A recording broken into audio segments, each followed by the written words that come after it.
Hi, Fashion Dolls. We have 3 interviews double booked scheduled for today. Please forgive me for my tardiness. Now, coming up, we have marckangel. 4 p.m. we have Kennedynda, who will be joining me as well too. But our very first special guest is all the way from Louisville, Kentucky. He is an actor, writer, and I'm super excited to have him here in the dollhouse with me. So please, let's give a warm welcome. Welcome to the dollhouse, Sherrickoquinn.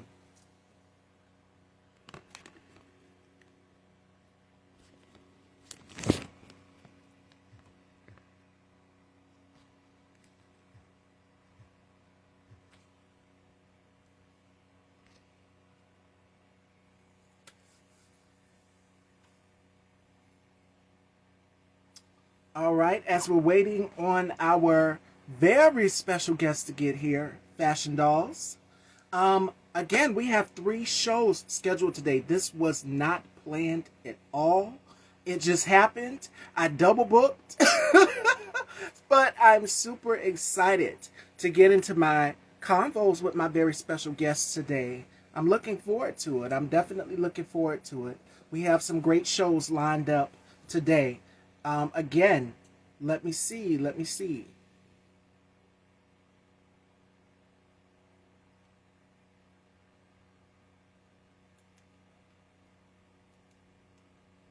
As I'm waiting for my first guest to come in, because 3 p.m. we've got marckangel coming on, and we're going to catch up with Mark and see what he's been up to.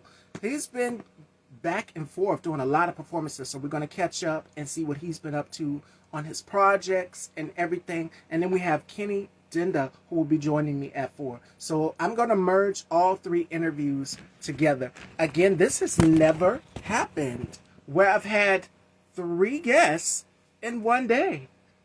So I'm looking forward to it.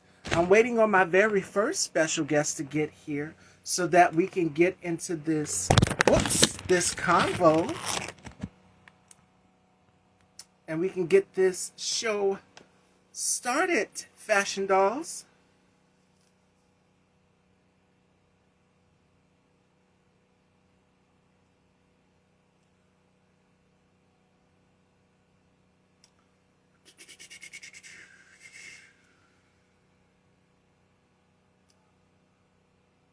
Without further ado, Fashion Dolls, let's welcome our very first special guest, Sherrickoquinn.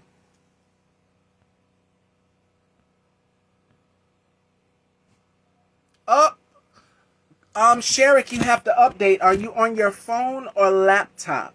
Make sure that you're on your phone and make sure that you're updated, because I just tried to invite you and it is not showing up. Wait a minute. Hi, Lester. Shout outs to Lester Green. Minute. There we are. There we are. Now y'all can see me. My camera cut off for a minute. Ooh, we got 3 shows today, y'all. 3 interviews. Back to back to back to back to back. And I'm super excited. Give me a minute. Let me adjust. Right there. That is better. That is better. And make sure you guys go and check out my interview that I did with Lester Green. It was an amazing conversation, and we talked colorism. So it's important that you go and you check that interview out, and it is pinned somewhere here on my profile. What has been happening with me? I also have a haul coming for you guys pretty soon, so make sure you guys stay tuned for that. While I'm waiting on my very first special guest, I have 3 interviews scheduled, and this was not planned. I double booked by accident. Like, yes, I've planned interviews, but I've never had 3 booked at the same time. So, again, make sure you guys go and check out that interview with Lester Green while we're waiting on my very first special guest, Sherrickoquinn, and then we're going to add marckangel, and then we're going to do Kennedynda. You guys are getting 3 shows today. So, tomorrow it'll be 2. I know I've been busy. I try to keep myself busy to keep my mind off of all the foolishness that is going on in the world. All I can say is, what is going on? What is going on? So, all I can say is right now we are living in times of uncertainty, and I just want y'all to keep up your spirits. Keep your spirits up. Protect your peace and organize, mobilize, and form community. That is key and that is critical in these times right here. Let me see while I'm waiting on my very okay now on everything. Make sure you text me. Whoops. All right. There There we we go. There we are. go. Now we're Yes. Hello. Welcome to the dollhouse. hello, hello. It is such a pleasure to have you here. Again, my apologies. I double booked, but I can handle it. There's nothing a woman can't do. I will handle all three of these interviews today. So we're going to start off with you, and then I'm going to add Mark. Mark is at 3, and then Kenny is at 4. So yours was originally at 4, but I totally forgot, didn't make the flyer or anything. So again, my apologies. So No problems. I'm blessed and grateful to be here and grateful that you decided, to reach out to me. So thank you. you are so welcome. Before we kick off this interview, how has 2025 been for you so far? Oh man, 2025 has been a whirlwind. Overall, it's been great. It's been a season of just starting a lot of new things. Top of 2025, I did a show, did a play. I got nominated, or a project that I was in, a voiceover animated project, got nominated for NAACP Image Award. Right now, I am actively building, alongside being an actor, I'm also into ministry and I'm building a life coaching business. So that's been a big thing that I'm doing, trying to help people figure out their purpose, their callings and get there. And then just a lot of personal growth. So it's been a lot of shift and transition, but it's been a great year so far. Yes. And I'm gonna go back to what you just said, which is Mm, people finding their purpose. That is something that I have been touching on my platform throughout the weeks, which is people finding their purpose, finding their. We are living in times of uncertainty. As you were going to updating everything, I was telling people that we are living in times of uncertainty, of the unknown. We don't know what is going to be the next chapters in our lives. And so it is key and it is crucial and it is important that we all find our soul purpose and destiny. So I've been encouraging people to do that as much so than anything. And mm. kudos to you for that. Yeah, absolutely. I mean, thank you for that. But I feel like we got one life to live, and I feel like we have to live it large, I mean. I feel like everyone has an innate, inherent, gift that they're supposed to bring to the world, their callings and assignments that we have in our life, and things that only we can do, things that only we can do, lights that only we can shine. So I feel like there's a call and a necessity for each of us to figure out what we're supposed to be doing, how we're supposed to be doing, where we're supposed to do it, for whom, and go do that. Because there are people who need to hear our voices, people need to be impacted by us, touched by us, whatever that is, for me, it's acting, it's ministry, it's the people that I get to come into contact on a daily basis. But for other people like you, it's sharing this channel, it's sharing love, light, and hope, and encourage people to step to that purpose. So everyone has something that we're called to do. We're not here just to be living, breathing there, but we're here to, inspire, change, transform. Absolutely. Absolutely. Now, speaking of changing and transforming, I like to start at the beginning of everyone's journey. Now, Hmm. you are originally from Louisville, Kentucky. Do you know the Yeah. talent, the amount of talent that comes out of Louisville, Kentucky? If not Louisville, Kentucky, then where I'm at, South Carolina, we got Chadwick Boseman, Viola Davis. If Hmm. not South Carolina, then Chicago. So my first question for you Yeah. is, at what age did you develop a passion for honing in your craft, for acting and writing? Mm. I think I've always been a storyteller since I was a little kid, but I didn't, put it together as, oh, this is what I'm really gonna do, for my life until later on. But growing up, I was always, in my head, writing stories, when I was a little kid, little short stories and drawing photos and stuff. And I always just had this knack for just being able to disappear into my mind and create stories. I always wanted to pretend to be somebody else and do this or that. So I had a big imagination. Um, but that didn't become, me pursuing, an actual career in acting until much later. But I think the the breadcrumbs of me being a storyteller, me wanting to, tell stories was evident from a young age.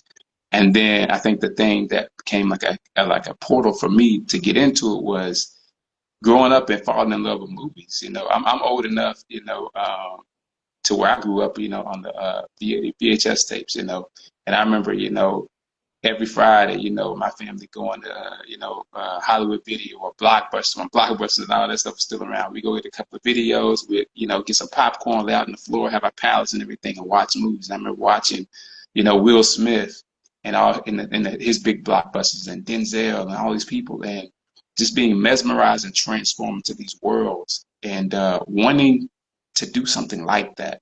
And so that always kind of spoke to me. And ironically, because I was a writer first, and I always have been a strong writer, I initially wanted to write movies and start out with there and write screenplays, be a screenwriter. So I when I finally came around to that, when I went to college to hopefully do screenwriting. The school I went to, they advertised they had a screenwriting concentration in the English department. So I'm like, okay, cool. I can get out of state. I can go here, do this thing. When I got there, they actually didn't have this program anymore. They had a visiting professor from LA who had been there at that point in time before I came, and he was now gone. But they never changed any of their literature. So I went there anyways, though, because I loved the school. But my senior year, I got an opportunity because I was a two-sport athlete playing football, running track. I quit the football team senior year, and they had an open audition for a play called Boy Gets Girl. And I was like, let me go check this out. This is something I've been wanting to do, to act. So I go out on the limb, go do it, and I had a blast. Caught the bug, I was on there's a three-hander, which is a three-person play, and on this small black box theater. And what's so crazy is that, at that time, had you asked me to get up in front of a class and do a presentation or to speak, I'd have been nervous. But on that stage, there was something about being in that character where it just had like a divine resonance with me, where I was like, oh, I'm supposed to be doing this. And there was just an innate confidence, an innate feeling of home on stage. And I was just like, let me just dive in. So then from there, I just kept following it. So that's kind of how it got started, but I think it started from being a storyteller and being drawn to stories and drawn to the world that, artists get to create. Absolutely. And it is more important than ever because you've done theater, you've done film, you've done voiceover. And I see Mhm. you as a Black man and the importance of representation more than ever on the screen. And when you mentioned Denzel, the first thing that came to my mind, and I'm pretty sure you get a lot of that, your voice sounds so much like his. So much like his. Like my mother will go and listen to his speeches because he has Mhm. given some amazing speeches. There was Yeah, one, I think it was at a film festival or someplace where he gave a speech and his voice just echoes in the back of my head. And I said, yeah, oh my God, his voice in the back of my mind as you speak, you sound so much like him. I'm pretty sure you get that a lot. I do. Yeah, I feel it's a compliment, considering that I feel like he's the standard bearer. We talk about great artists, great people, great actors. He checks all those boxes. So that's nothing but a compliment to me. And funny enough, you might like this. One of my friends told me though recently, and that surprised me. I never had anyone say this. They were like, "You sound like Denzel," but they're like, "Your cadence of speech kind of reminds me of Chadwick Boseman." I was like, "What?" And I was like, and I went back and Very listened to canny. one of the videos. I was like, that's really interesting." But yeah, so I'm in the company of Very. some good people. I mean, what has been the reaction of people other than that comparing you with the cake? And it is. It's very canny. I didn't Mhm. want to say anything until you were finished yet, but listening to you right now, if we were to like the videos that I've seen of Denzel giving his speeches that my mom has pulled up, it's like a Mhm. slideshow and it show beautiful imagery. It's not, you can't really see him, but you will see pictures of like, okay, a waterfall or something, and he's taking you through all of these different parts of his life as he's giving you these motivational speeches. Yeah. But What has been the reaction of people listening to your voice and then listening to his? Um, that's a good question. Um, I feel like it's always been, I feel like, I guess two reactions. I think, I think when it's just people who are just meeting me, in person, and I'm not acting, it's a pleasant surprise. It's like, oh, you sound like Denzel, But when I've been on films or in an acting capacity, I've had it happen a couple of times where people are like, oh man, you sound like Denzel, or there's like an energy about you that kind of reminds me of Denzel too. Like there's a film that I did, maybe it's 2025 right now, 2019.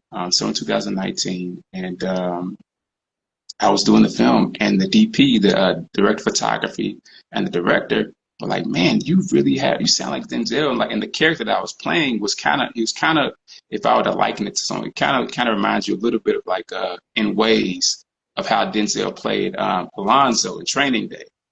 And they Mm-hmm. were just like, "Whoa!" I was like, "The energy you bring, and the voice, like, of the character, like, it really is likened to him." And I think when it's been in that capacity, it's been more of an awe, like, "Oh, there's something there. Like, there's a quality about you that's arresting, or that has like a gravitas about it." Yes, my God. And speaking of Denzel, your acting credits, one of the projects that I've seen you in is And Then I Go. And I can tell you this film touches on a powerful subject, which is children being bullied in school.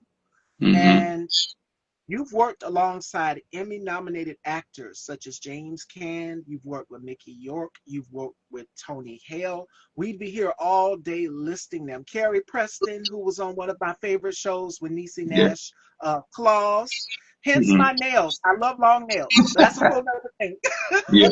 But you went on to do so much through through your career. So Mm-hmm. working alongside, what was it like working alongside Mickey Rourke? Well, in that project, actually, I didn't get to work with Mickey in the scene that I was doing, in the character that I had, but I got to actually work with the guy who wrote the play. I mean, not wrote the play, but wrote the movie. That Mickey Rourke was on Tiger. So Tiger was this really amazing film based on a true story about a Sikh, Sikh, Indian believer, who was representing Canada and wanted to go to the Olympics to box. But he's been discriminated against because, Sikhs, they keep their beards. They keep these long beards, and it's part of their Yeah. religious tradition. And Mm-hmm. so he was banned from going to the Olympics, and then he fought an appeal, and then eventually won, was able to go to the Olympics. So this is a true story. And Prem Singh was the guy who wrote the film and starred as the character that the story was written about. And so I was actually with him. So I didn't get to do anything with Mickey, but I had a phenomenal time, working with Prem and telling that story because it's such a awesome story. And when I think about the films that I have been in, I feel like those films have always had something to really say. So in Yes. terms of, yeah, just I feel like talking about, revealing how revealing, people, reaching out for goals that they want to reach, being faced against oppression, you know, um, standing up for values, and also just highlighting the unheard. I feel like have been like connective connective tissue and connective threads that have been like the things that have kind of been underlying in the films that I've been in. So I feel like it's been awesome just to be in projects that have something to say along those lines. And there is my third guest. We have three interviews scheduled for today, Fashion Dolls, and I'm going to tackle them all. I'm going to merge them all together. We have three amazing actors, and we have an artist as well, too. We have a music icon. Marckangel will be joining me at 3. Kennedynda, who is here, will be joining me at 4. And we're sitting with an amazing actor right here currently, Sherrick O'Quinn. So, Kenny, if you want to join in and chime in, you are more than welcome to. Welcome to come on up because I'd love to interview all three of y'all together, merge the interviews. It's going to be a great show today, Fashion Dolls. Welcome as you're coming in. We are sitting here with Sherrickoquinn. Now, you were also a college athlete and educator before you decided to go into acting full Yeah. time. So tell us a little bit about your experience because you graduated from the University of Southern California. So hmm tell us about that before honing into your craft of acting.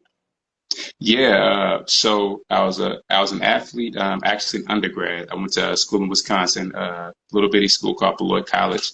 That's where I did that first play. That kind of just took me along this ride. Um, But I was working actually before I went to USC, but the University of Southern California. But that's really, I feel like, what's giving me the foundation of the training that I had. Because when I was in undergrad, I wasn't an acting major. I was a English and history major, and just so happened to do, a couple of acting theater classes right after I did that play, after I caught the bug. But going to USC, I got my master's degree in theater and acting, and that was life changing. I got training from, some of the best, theater professionals you could possibly imagine. And I'm doing it here in Los Angeles, where I'm still based, today, where I'm around the industry. And not only that, I'm surrounded by creatives within the school at USC from one of the best film schools in the world. So that was all a life changing experience because I got the training that I needed.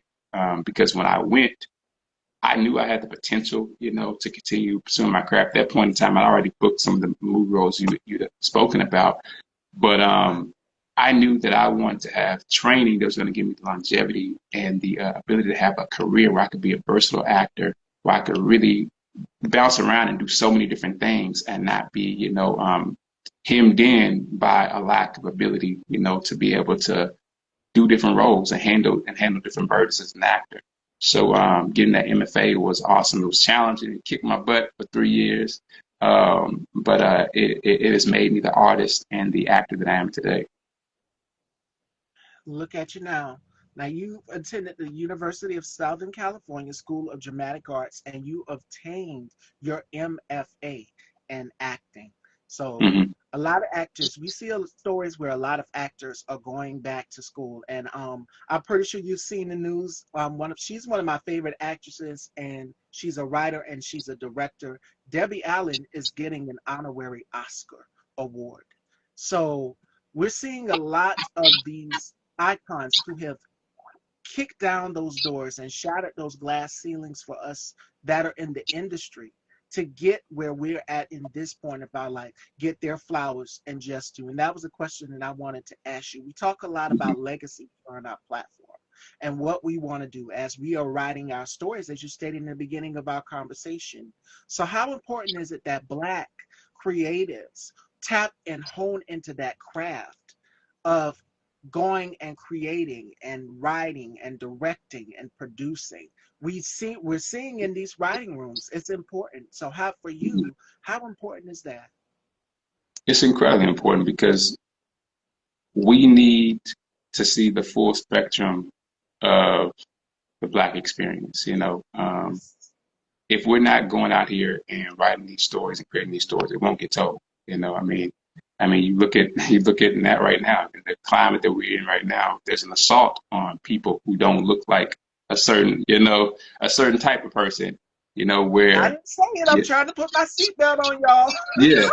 So there's a little assault, on where spaces that have been created to create accessibility and diversity are being attacked. So it makes it even more important for us to speak about who we are, to share ourselves, and not just for ourselves, but for the world. Because the thing about it is there's a universal aspect about stories that everyone can connect to. Everyone can connect to watching a movie like The Schindler's List. That was about the Holocaust. You don't have to be Jewish to understand the pain and the oppression that these people went through. And by watching that and watching that really specific story that's about a specific group of people, we're able to learn about how we want to live life and how we should live life. And the same way, us as Black creatives, Black writers, directors, and artists, we get to tell stories that, put a platform on our varied experience, because our varied experience isn't being thug number one. It's not being, the drug dealer. Look, we have, there's so much, we are champions, we are history makers.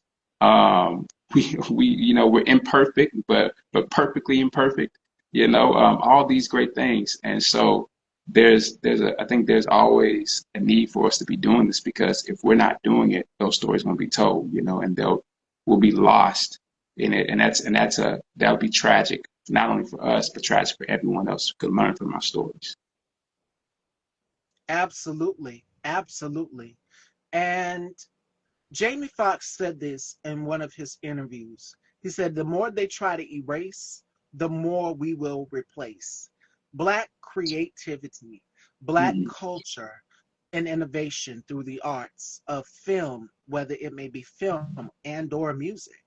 Our Mm-hmm. creativity will still be here. We've seen the rollback of the Smithsonian Museum, the African American Museum of Art, all of these Yeah. things that they're trying to take away from us. We will still continue to be in those writers' rooms. And I can Mm-hmm. say firsthand, the ones like the Ryan Cooglers of the world, the Spike Lees, the Ava DuVernays, the Gina Prince Blythewoods, the Lena Waithes of the world, they are making it happen. And it is key and crucial more than ever that we continue to keep writing and telling our stories. Like the story about the 688, the women who served in the service. I didn't know this. We didn't know this. We know about the Tuskegee Airmen, but we didn't know a whole lot about the 688. These women and what they did to break barriers so that people could get into the service and serve for this country. So as much as they try to erase and roll back, we as Black creatives will continue to be the culture and continue to innovate and empower the next generation of filmmakers, directors, writers, producers who are out here saying, and Andrea Ellis, I love what she said when she was at one of the award shows. She said, I don't want a seat at the table. I want the acres of land. I want everything that is rightfully Mm-hmm. due to me. And as Black creatives in this business, we don't wait for people to give us a seat at the table. We go and we make our own. And that's where the likes of Black Entertainment Television, BET, which was created in what, 1988? Yeah, it's a long, BET has been around for years. We have networks that showcase us. If it's not BET, then it was BET, what, Centric, and it's Mm-hmm. so many other networks out here that show us. And I'm gonna go back to the point you said where you don't want to be they typecast actors in this business too. And my other guest is here, Fashion Dolls. Ladies and gentlemen, welcome into the house, music icon Mark Angel, who is joining in with us as well too. And we're catching up with Mark also.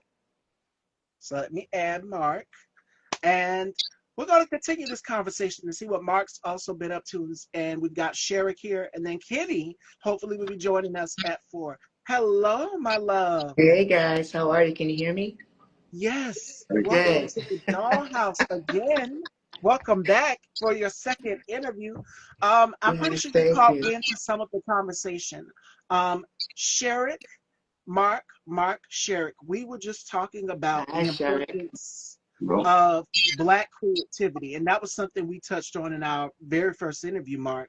We are seeing the rollback of Black entertainment, Black diversity, equity, and inclusion. We are seeing the rollback of so many things, and I wanted to get your thoughts on it, Mark, and chiming in the conversation. Oh, well, I flew in right on the right time, right? Yes. So, so you had me on the plantation today. You caught me in the office today, Stevie. I'm all nice up. Yeah, they are rolling a lot of things back in regards to the funding, and the corporate pieces are being rolled back a lot. And once you stop funding and the corporate pieces, then everything else stops. So what we have to realize is that, like, the pride and all of that good stuff that we've built up over the last 50 years of pride, almost 40 years of pride, that we are the ones who hold that gatekeeping. It's not about the corporate funding. It's not about, funding from private sector. It's understanding that when we come together from May to September, and honestly throughout the year, that we have the power to do that by ourselves. Pride didn't start because, Chrysler or Ford decided to give us money. Right. Pride started because, the T-girls and drag girls were taking their heels off and throwing it, in police's faces, saying that no, we're not going to take this anymore, right? Marsha and Sylvia and the rest of the girls. So we have to, if we remember that, we will be able to continue, because we didn't have that stuff from the beginning. We didn't have support from the beginning, and look how far we've come. You know what I mean? It's still a fight. Sherry Yeah. was just talking about the importance of us telling our stories in these spaces. Now, Mark, you have created a masterpiece with your project, Seraphim. Yeah. Thank you. Seraphim talks about the different facets of the queer community, the different facets of us and layers of us in the community, of being Black, having to merge both of the two, because it's like I have to choose between being Black and being a part of the queer community. And you showcase this through your project right here, which has made a lot of noise. And we Thank you. did our interview, our very first interview, when you introduced the project here on the platform. And Yeah. people Yeah. till this day are still talking about it. So what can our people within the LGBTQ plus community take away from Seraphim and these times more than ever? From the film itself, people ask me, what are you doing in regards to, how did you figure out the marketing? How did you figure out? And it wasn't just about the marketing. It was just about being reflective of my community. They said, well, this target audience got to do this. And that. Yeah, no, we did well because we were actually represented in these film festivals, and we saw ourselves. It's pretty simple. I mean, Black folks make up what, 12 to 15% of the country. That's 12-15% of the money that we could be spending, and if you're talking about finances, right? So I will say that it has, what you were saying earlier, we're still fighting, because I want to go back to what you're saying, we're still fighting. It has been a Yeah, long journey. It's almost been a year, Stevie. Like, we've been in the film festival circuit since May 22nd was when we premiered at Big Apple Film Festival. And then we did DC, and we're about to come to Pasadena. We're still in the thick of it right now. And it has been extremely hard. You see a lot of these film festivals that they only choose the queer ones, they will only choose white films, you know what I'm saying?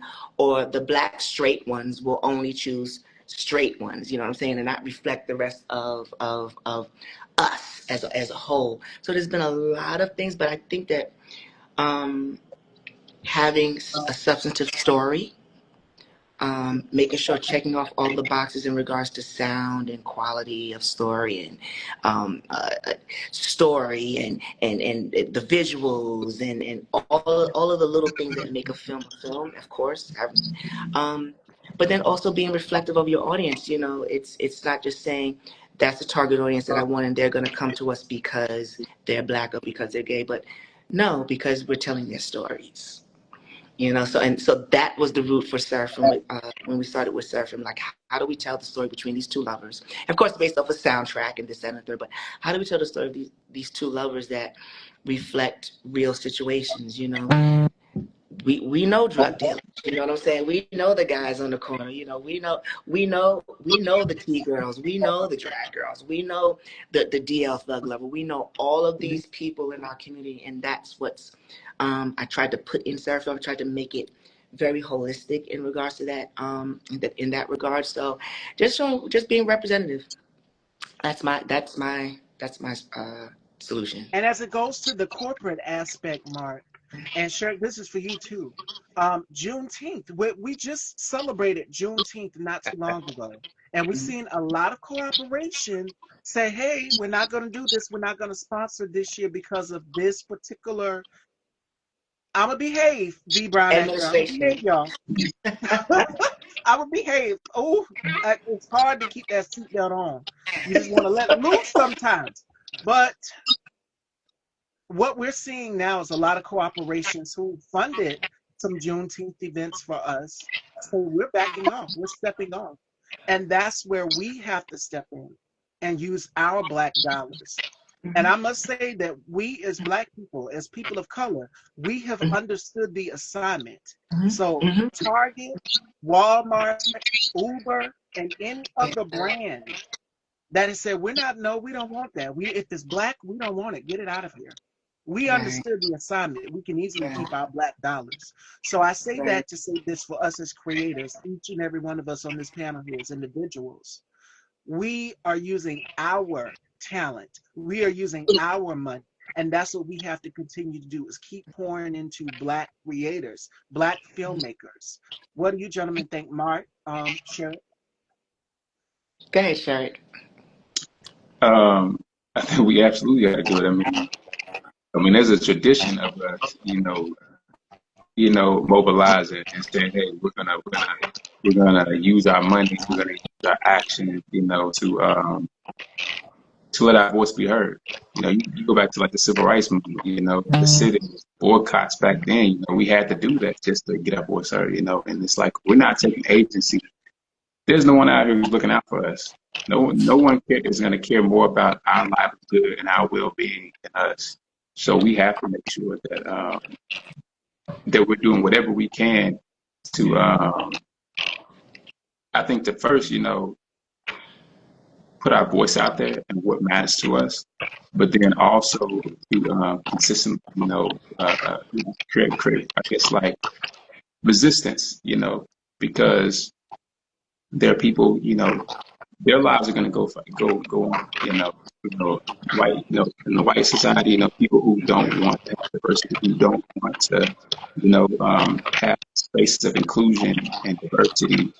Um, they won't be affected by that, but we're affected by that. We're affected by it now, The most. so it's absolutely important, that we're doing whatever we can, whether that's saying, hey, we're not going to, go to Target, we're not going to go to the store, or whether it's, okay, we're going to be out in the streets, we're going to be protesting, or we're going to be writing to our politicians and saying, hey, here's how we really want to be represented. But we have to do those things. Because like I said, no one's going to do that for us. We have to care about our livelihood. And can I add to that? And the other side of it too. Yes, go out there, march, do the panels, do the interviews like this. But also come out and support the positive things. So I mean, not to say that the other things aren't positive, you know what I'm saying? But like this past weekend, my friend Patrick Ian Polk, from Noah's Ark, right? Yes. Um, Dwight Allen O'Neill, he's one of the producers that was on Seraphim, but is also working with Noah's Ark, right? And the collectivity that we saw across all the social media platforms this past weekend for about all Black queers must step up to the plate and watch this. Yes, they put them through a few hoops with you had to subscribe to Showtime and Paramount. It was a couple of things going on. I was like, it should just be, one or the other. Let's make it as easy as possible for us because we always have a barrier to entry. But it worked out. It's a very successful film. Please go watch Noah's Ark, the movie. Yes. Shout out to Patrick and Dwight Allen O'Neill for doing an amazing rollout and just getting not only just the executive, the corporate piece behind it, because that's very, very important. The promotional piece is very important. If you don't have promotional money, you might as well just throw it away. You can have a quality piece, substantive piece, all you want to, but if you don't have promotional dollars behind it, it's going to fall flat on its face. So shout out to, Patrick and Dwight and Noah's Ark team for getting the community to kind of come together and say, hey, no, you need to do exactly this. You need to do exactly this in order for us to get seen. So, and apparently we did. Apparently it's doing really, really well on the streaming platform. So if we do stuff like that, like I said, even with all the hoopla about suppressing prize and pulling back funding from prize and this and the third, DC Black Pride was still over and very successful. Regular mainstream DC Capital Pride was over and overly successful, even with all the defunding that they had. Because people were like, no, we're still going to come out. We're still going to support. We still want to see ourselves. We still want to reflect ourselves.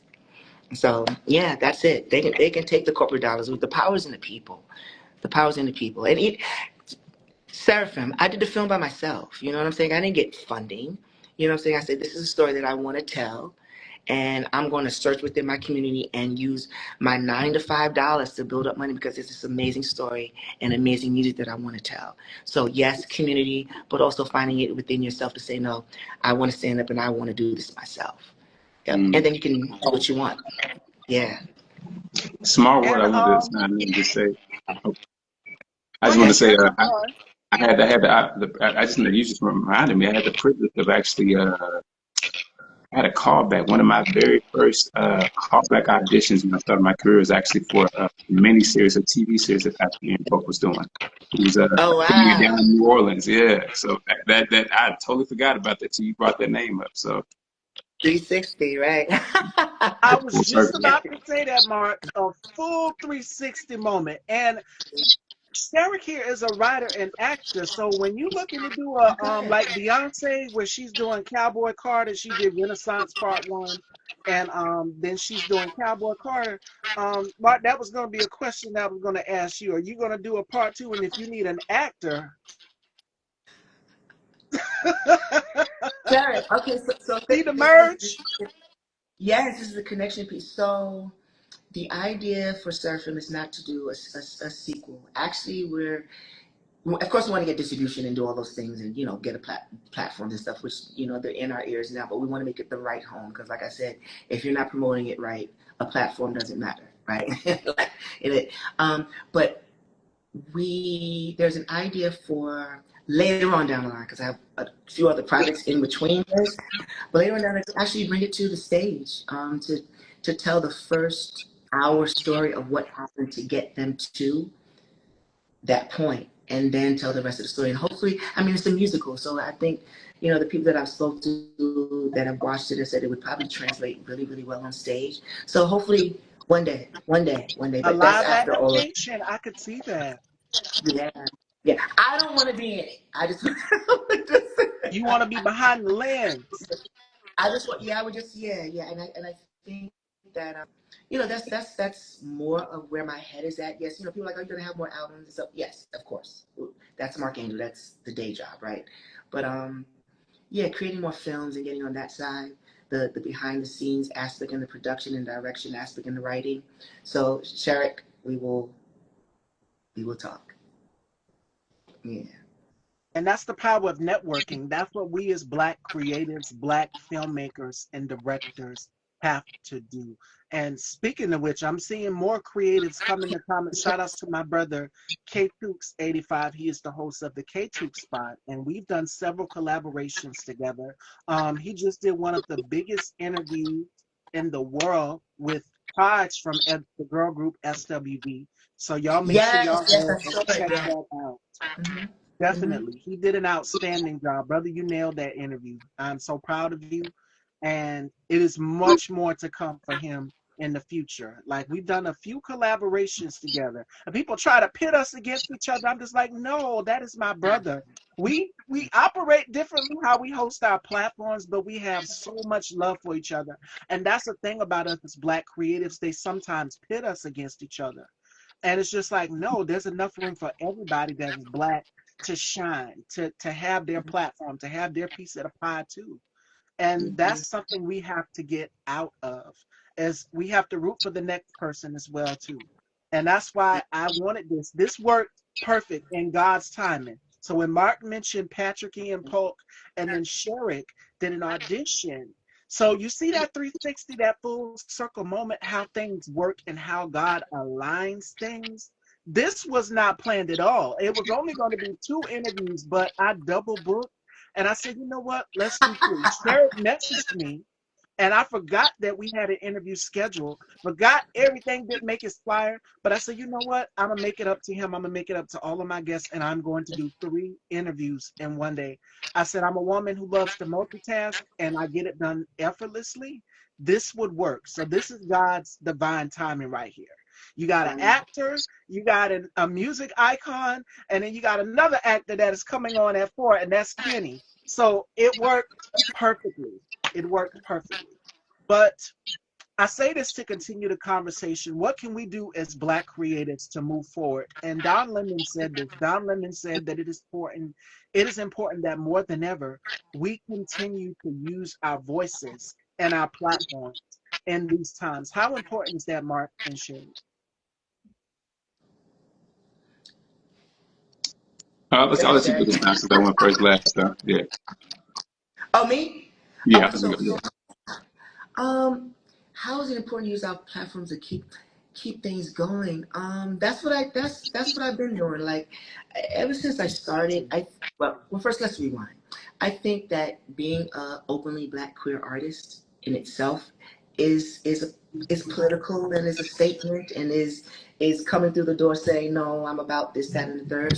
Sometimes people retract from it, but for me, from the very beginning, me just being able to speak to my own experiences in truth, using the pronouns that I want to use, speaking to the situations that I want to speak to without um, sort of being manipulated by sort of the gatekeepers in order to keep it straight. You know, it could have been very easy for Mark Angel to run with Usher and the Chris Browns and the Justin Timberlakes of the world, particularly early on in my career when, you know, the deals were coming through and I was like, no, but I like guys, right? I could have easily done that and just suppressed and fixed myself and masculated myself, but I didn't want to do that. So I think that using that same sort of life mantra about being true to self is part of the process of influencing and inspiring other people to do it themselves, you know, and to be themselves and to also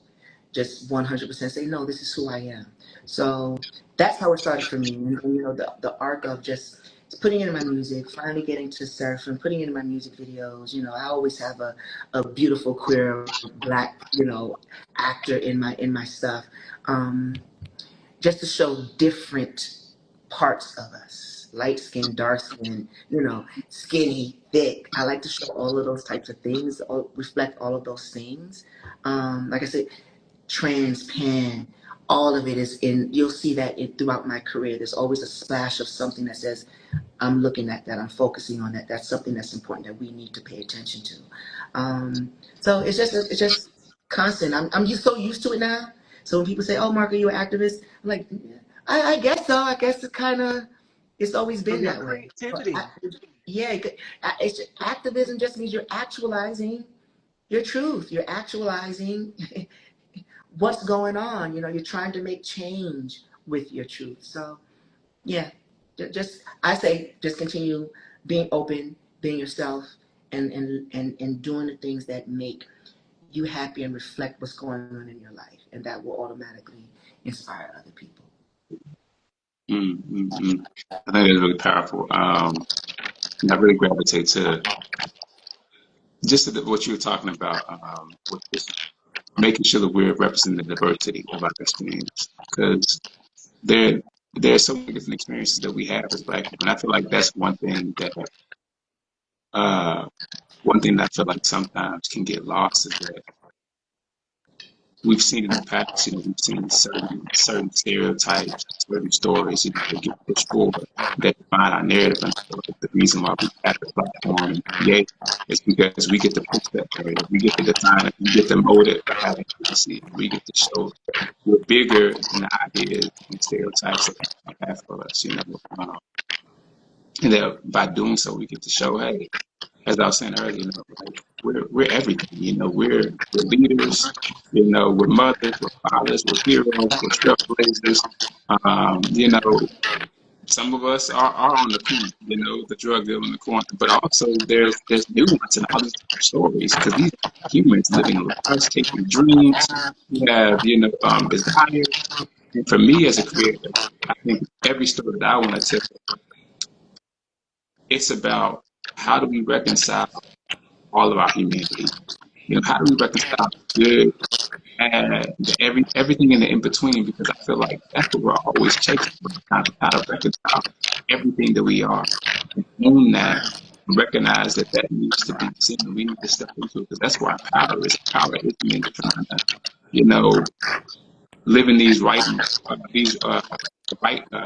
white. It's in recognizing that we're complex, and sometimes we're way more infinitely complex than we know we are. So I'm really interested, you know, in making sure that we're telling those stories that show that, and for us as Black people, that we show how infinitely complex we are. And so like by doing that, that continues to show our humanity. And I feel like by showing that humanity, revealing that humanity to the world through creation, it makes it harder to discount us and not see us. So yeah, I think that's critically important for us. more than ever. And that's something that we touched on was the typecasting in the industry about how they only want you to play one specific role. And the beautiful part about it is that is the diversity, equity, and inclusion. We're not just one thing. We are different things. We can be the lawyer, we can be the doctor, we can be the singer, we can be whatever we want to be. We just Mhm. don't need to stay in that one specific lane. But somehow the industry does that to us as Black creatives. And it's just like, no, there's so much more to me than just that one thing. I can do so much more. I am so much more than this. And so we have to continue to keep shattering these glass ceilings. And when we talk about diversity, equity, and inclusion, like I said, this panel just aligned in God's perfect timing. This is diversity, equity, and inclusion. This is what America looks like. This is what the cloth of what we are. We're not all the same. We're not a monolith. We are in our different lanes. We are in our creative bags. And I think that it is key and it is crucial and important that we continue to highlight that. And a time where they're trying to diminish, erase, and not show, and as Sherrick said in the beginning, where they try to suppress. Listen, there's one thing you can't do, and that is silence Black creativity because you Ain't tried to that do it it? in decades. They Ain't tried to that do it? it decades ago with actresses, and I love these two women dearly, Josephine Baker and Eartha Kitt. Yeah. They will try to silence. They will try to silence anything that is Black. They will try to erase anything that is Black. But we are deeply ingrained in this country because we are the culture as it pertains to music, as it pertains to film, directing, writing. Like I said, I mentioned Ryan Coogler. Ryan Coogler and Mark Angel here, who is a music, I keep calling him the music icon because he is. Like at a time where you didn't really see Black queer artists. We years later it was Lil Nas, it was Big Frida, it was so many, but at a time there was barely few, and Yeah. Mark was that one. And Yeah. then It we see was very uh, few. Yes. Yes. so many others that have come down Out the line. music artists. Out music artists. Yes, I say, yeah. Yeah. that are out and living freely. Mm-hmm. Mm-hmm. So we're seeing the shift, the diversity, equity, and inclusion. As much as they try to push and say we don't want that, there's Mm-hmm. going to be something different because And, the industry is not built to be made like right. that. It's And not. something It's that not I to be made that way. shout out to Nas Song, Baron Artist, B Slade, all the brothers that were Yes. riding in 2008, 2010 when it first started cracking open. Social media and queerness started like really cracking open with, right after MySpace and the Facebook and YouTube and all that stuff. So yeah. There was no Little Nas X. There was no Frank Ocean. There was no Big Frida. Like those girls weren't here yet. So it's good to see where it's come. And mind you, I am happy that they've taken it to that more mainstream level. I mean, Mark Angel, we would love to definitely get to that mainstream level, but it's how it's the presentation, and the gatekeepers, they only let one or two of us in at a time. So we're gonna just like you said, we have so many different stories. Like Mark Angel is completely different from Frida. Mark Angel is completely different from a B Slade or a Naj, or you know what I'm saying, or the new kid, Destin Conrad. I think he's wonderful. Oh yeah. Completely different than Duran Bernard. You know what I'm saying? Mark is different than a Dylan Burnside. Like there's so many different artists and there's so much room. So when you were saying earlier about how folks try to pit you against each other because you're in the blogging podcast world against you. There's so Yes. much room. There's so much room. Don't ever let anybody speak in your ear. Because I've had folks speaking like, "Oh, you like that girl? Yeah, I like her. Yes, I support her or him because there's plenty of room. And when I'm not able to do the work, he's going to be able to do the work. and he's going to be able to pull everybody else up in there with him as long as you bring quality and good material. That I just wanted to bring that because you that hit me when you were talking about the competition part. And that's a lot that goes on here. Oh, you like that? There's a lot of clicks that we also have to Yes. get over as well. There's a lot of gatekeepers even within our own Black queerdom. There's certain cliques that want to stay together. There's only certain cliques that want to let certain folks in. And it's like, no, there's plenty enough room. Everybody should have access to me. So that's also another thing that we have to get over as well as stop the cliques. So that's just I kind of went off on a tangent, but it's to your point. Yeah. It's true. It's Yeah. true. As Black people, they do that to us in the business, in the industry. And it's like we have to break that cycle for the next generation that is coming out, because people are watching us. People are watching us, and they are seeing us. They are seeing our craft and our creativity. And there are so many up and coming artists and filmmakers and producers who are now coming out here producing their own projects. They're saying, we're not going to, as you said, the gatekeepers, Warner Brothers, you've got Paramount, you've got all of these big corporations, but you have to start somewhere. Yeah. You have to start somewhere with creating your vision. I create vision boards, and I put everything out that I want to do. I said, I'm going to hit 800 interviews. And just this year, I hit 800 interviews. And it's because I did not give up. It's because I manifested it. When you manifest something and you put it out there, it comes to fruition. So And you did the work. And you did the work, Stevie. And you did the work. It wasn't just imagining and sitting and wishing and crossing your fingers. You actually were out there sending the emails, getting in the DM, going to events, doing the things you had to do in order to network to get this to happen. Yeah. And getting the guests to come on the show. I remember when I reached out to Mark and when I reached out to Sherrick. Sherrick reminded me, I forgot the damn interview date. And I'm like, oh my God, Jesus, what am I going to do? But you know what? This aligned perfectly. I love challenging myself. You have to challenge yourself. So what this was God saying, okay, all right, girl, this is your test. Can you do this? And I said, I'm going to pass this test.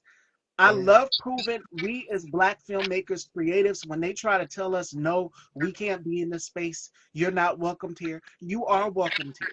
And what we're seeing with this administration right now is them tell us, no, you're not welcome here because you're not white. But guess what? Black people will always continue to be the culture makers, the shifters. As much as y'all try to erase us, our existence will still be here. And I'll never forget what Jamie Foxx said on that red carpet when they asked him, when they was pushing back on the DEI initiatives in the workplace and things. He said they could try to erase, but guess what? We're going to go back and we're going to create some more. And what did Ryan Coogler just do with his film Sinners? Broke box office records. And that is because he did the work. And a completely different film. A completely different film. I am quite sure that if he was not Ryan Coogler and he brought that in there to get greenlit, they would have looked at him like he was insane. But he was able to pitch that right, and because the film is so different. It's like it's a musical, it's experimental, then it's a drama, then it's a horror movie, then it's a love story. It's 18 different things of perfection in one. And when you're speaking about being monoliths, they always think that it has to be the street guy and the hoe or the house. Sherrick just said that. And that's the only thing that we have. But we have so many other stories in between. Anything that white people want to write a story about, Black folks have 10, 20 stories that we can write about because of our specific experience and how we have to navigate this country. So, yeah, I didn't mean to cut you off. Yeah. Can I chime in on something about Ryan Coogler too? We talk about standards, but I feel like it also just shows the proof of what I was saying earlier too, is that not only do our people want to see our stuff, but the world wants to see our stuff. Think about Sinners wouldn't be as successful as it is if everybody wasn't going to watch it. And you go back and look before Sinners. Look at what Black Panther did. How big? That was a worldwide phenomenon. that Because they wasn't did just right by it. black people going across, with the fish across the chest. That was everybody, It was everybody. and it's so. And they gave it the right treatment. It Hmm. wasn't like, oh, this is just a black film. Let's cut it back 50%, which is the typical number that they do. I'm Yeah. telling y'all the tea, right off the bat. When you come saying I need $100 million, they're automatically going to say, okay, you need $50 million, Mhm. right? So that's just the business. Because it's black, Yeah. which is why they gag that he made so much money off of it, right? $1 billion. So Yeah. yeah, if they would allow us more blacks, queers, and the intersection of the two to reflect our stories more and tell them our way, it would do. Anytime we've done it, it's always been wonderful. I mean, from Sinners to Noah's Ark to Moonlight, you know what I'm saying, to Pose. Look what happens when we get an opportunity and a chance. Even Seraphim wouldn't have done this well if I didn't get accepted to Big Apple Film Festival, which is a predominantly mainstream white film festival. You get what I'm saying? So that we got that opportunity, not to say that fulfills the opportunity, because I do want my black queer folks to see it first, and that's what the letter is too. But it's wonderful when you get a white mainstream blah blah blah to look at That you and say, crossover. okay, to give you a That chance. crossover. You've Yeah. got your Yeah, black and audience, they're and then you've shocked got, that we yeah, actually have that crossover. stories. Yeah, and the cross, that's what they call it. That's what they used to call it back in the day. CBS, crossover artists, right? A crossover movie. But they're not, I don't consider them crossover movies. They're just movies. They're Hmm. just stories. Like Janet Jackson isn't a crossover artist. Beyonce isn't a crossover artist. She's a music artist. You know what I'm Yes. saying? They were just making music. They're just so, but because they're black, and get some white, viewers and folks. They say it's crossover, but no, they're just fucking amazing artists. And in regards to these movies, from Pose to Sinners to we're gonna say Seraphim to Noah's Ark. No, they're just dope ass pieces of art. And it doesn't matter whether it's black or queer. People like it because it's dope pieces of art. So if you can let down the guard of being a white straight man and say, I can watch this from a human perspective, you're gonna be okay. If you can watch this movie and say, I can watch this from a perspective of just being a human as a black man, a straight black man, you're going to be okay. Just as we do when we go see a Sinners, just as we do when we go see any white movie that's in the theater. We are able to assimilate and understand the story from the human perspective. So why wouldn't it be the other way around? That's my case. Well. I'm sorry. Absolutely. I just think about this stuff all the time. So It's the truth though. It's the truth, and people have to see that. Like, in order to understand someone's struggle, you have to listen to their story. And it is and key have and us it in the is room. crucial that we continue to keep putting that out there. Films like Seraphim. I wouldn't really call it a film. I told Mark, this is a masterpiece. That was our Thank very first interview. I said, this is a masterpiece right here, you. because you're telling our story in the queer community, and you're including different facets of us, because a lot of people think that it is gay and it's bisexual. No, it's Right. trans, it's The pan, DL Thug it's Lover intersex, story. and Yeah. so forth and so on. Like, Yeah. we've expanded, and people are becoming more and more aware to us. And K-Tooks even said it is a masterpiece. What Yeah. you And did, I you have to took see him him. too. He's on the schedule too. I'm so sorry. We're coming to you. We're coming to you. So go ahead. Yes. And I was saying that it is important that we continue to keep telling our stories, honing in the craft, and letting people know who we are. Because there are people out here who want to know more about the Black story, our stories. We're taught, like, Black history in school, and it's so much more. It's basically your traditional Martin Luther King, Madam C.J. Walker, but it's just Yeah. like the next generation is honing into their craft. So do stories to highlight them as well too, to tell them what they're working on. If you follow Black Enterprise, and then Because of Them We Can, always highlight a historical Black figure. And it's more Yeah. than just Madam C.J. Walker, Martin Luther King, Rosa Mm-hmm. Parks. It is Rosa so Parks. much more Yeah. than that. And in order for us to learn our history, we have to go back and learn the history of our ancestors as well too. Hmm. That is key and crucial. Our ancestors crawled so that we could walk, so that we could have these privileges and go in these spaces. I remember it was Hattie McDaniel who was the first African American woman to receive an Academy Award. She Yeah. got her award, yes, but she was told she had to go through the back door. You can't Mm-hmm. come through this door. And it was at a time where everything was marked. They would call us colors. They wouldn't Mm-hmm. call us black people. They call us colors. Covered, yeah.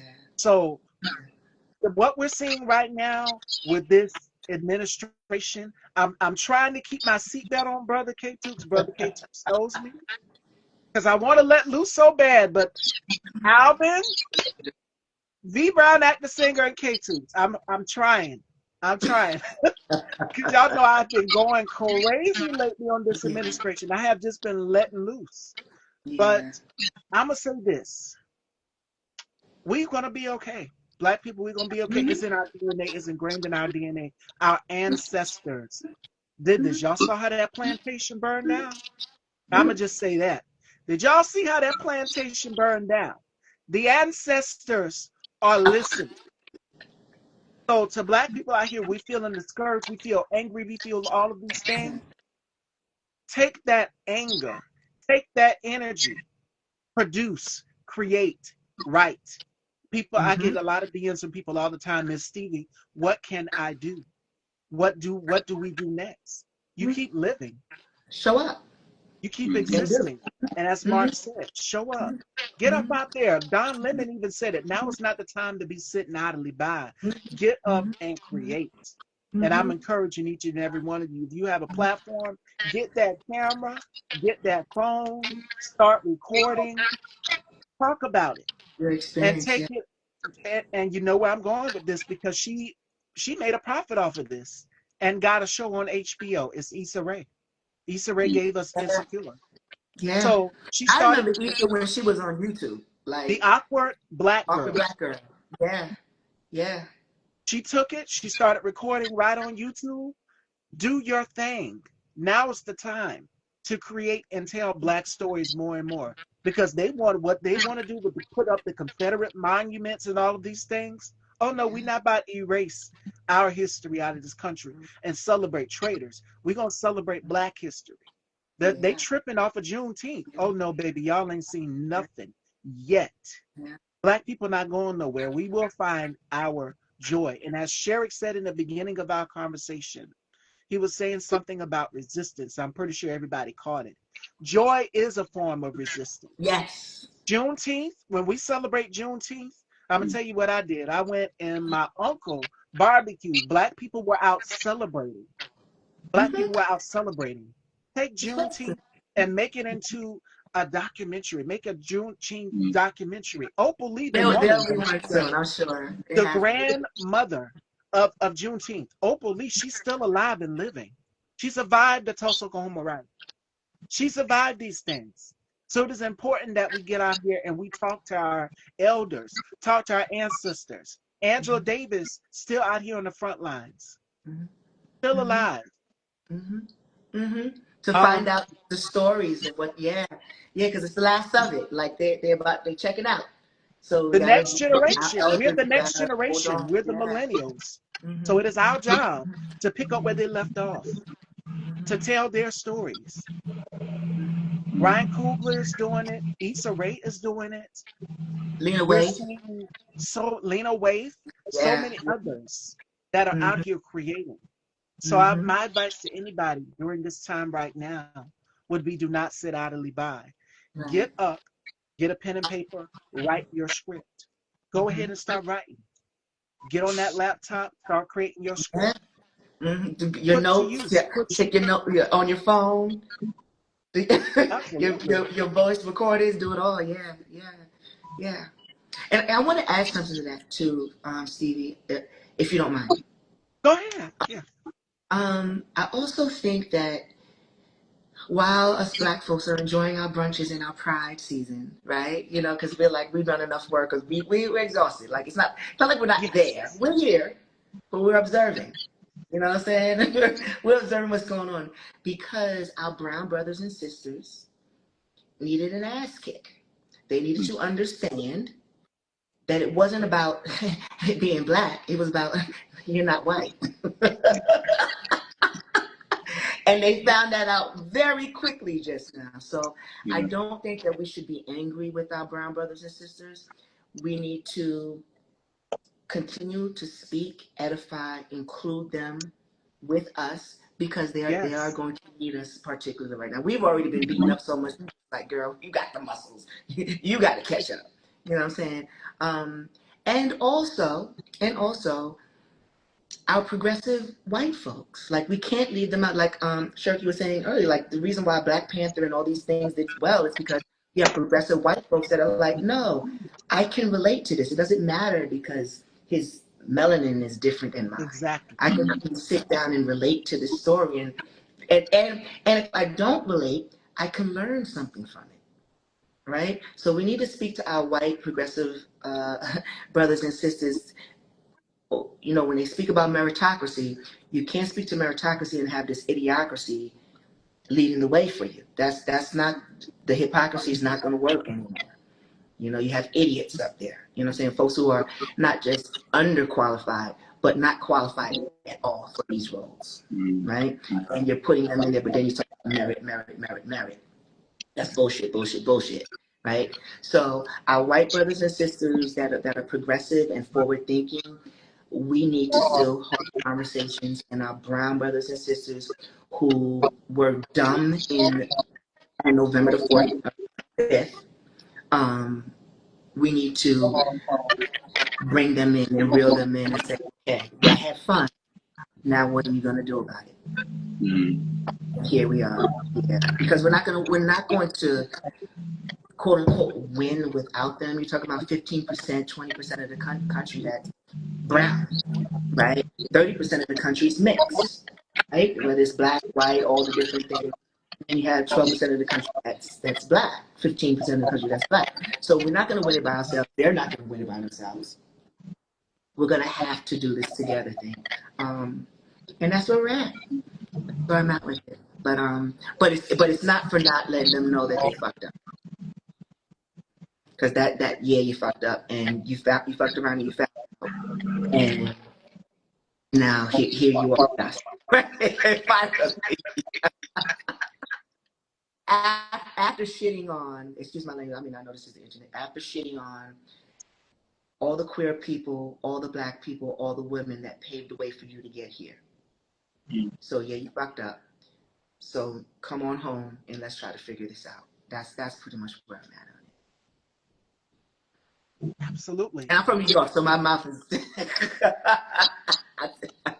Sorry about the cursing. It's just expression, but it's the truth. My colleague is here. Alvin knows. I have to let loose sometimes on the panel too. That's why I said I'm gonna keep my seatbelt on restrained. But this is where we are. This is how we move forward. We gonna have to work together sooner or later. We're gonna have to work together. As much as y'all don't want to hear us tell you, we tried to warn you, we tried to tell you. For half a millennia. We've been going at this for 500 years now. We're going at it for half a millennia. They are taking us way, as we're seeing now, we don't know how far they are going to go back. This administration is going to go back. But yes, we're seeing some periods that are very familiar to us, from the 1930s in Germany to the 1940s. We're seeing periods that are very familiar with these policies that are coming in line. And so I say again, if you are a storyteller, yes, my colleague Tit for Tat this and that, and I do panels with him whenever he goes live. I don't know when the next one he's on, but we talk about these topics on there. We talk about what we can do to move forward, what we can do. And I say more than ever, we have to form community. If you are in the entertainment business, form community. Form community with people that you trust. If you're in proximity with them, and get in your creative bag. Create films, create documentaries, tell your life story so you can impact the next person. Go and talk to an elder. Your elders, you still got elders here that are still on the front lines. We no longer have Nikki Giovanni, may God rest her soul. Yeah. But we got Angela Davis. You got Yeah. Opal Lee. You've Mm-hmm. got Reverend Jesse Jackson. You got Still so here. many others. Reverend Al Sharpton. Mm-hmm. Mm-hmm. You got a Go family and member talk too. to them. O.C. Crockett. Crockett's doing her Yeah. thing. Yeah, we Jasmine got Crockett. you. Yes, talk Uh, to her. mm, Maxine Waters. Talk to Westmore. the elders who have been there. Mm-hmm. You call her Maxine is out on Auntie the pavement. Maxine. Maxine is knocking on doors. She's knocking on these office doors talking about I need to speak to X, Y, and Z. She's not playing.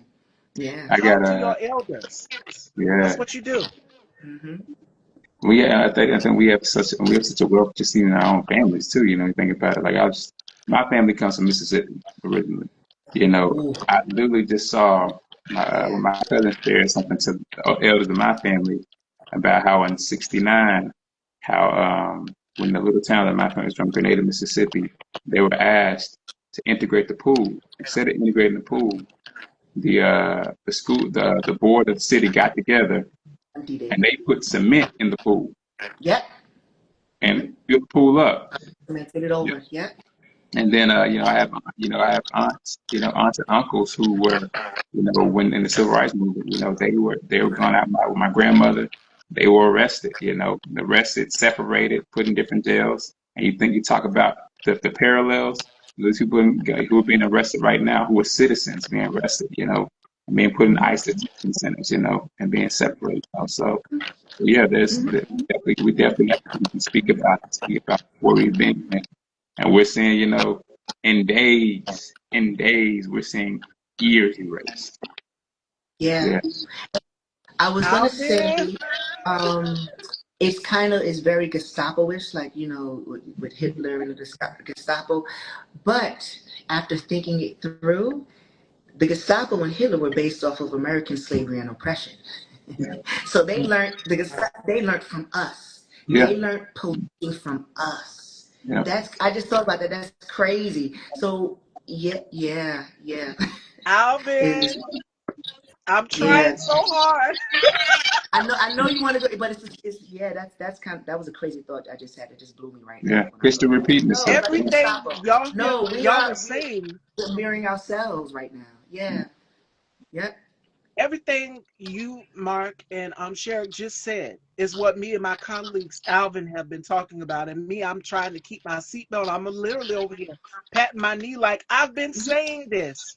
These ICE agents that we're seeing out in LA It's, is just a step up. This is his personal police. And mm-hmm. now you have LAPD Or like a working clan with that you come and gather up folks DHS. back in the South. Yeah. It's exactly the same thing. You are locking up American citizens. You're Mm-hmm. detaining American citizens who were born here on American soil. Mm-hmm.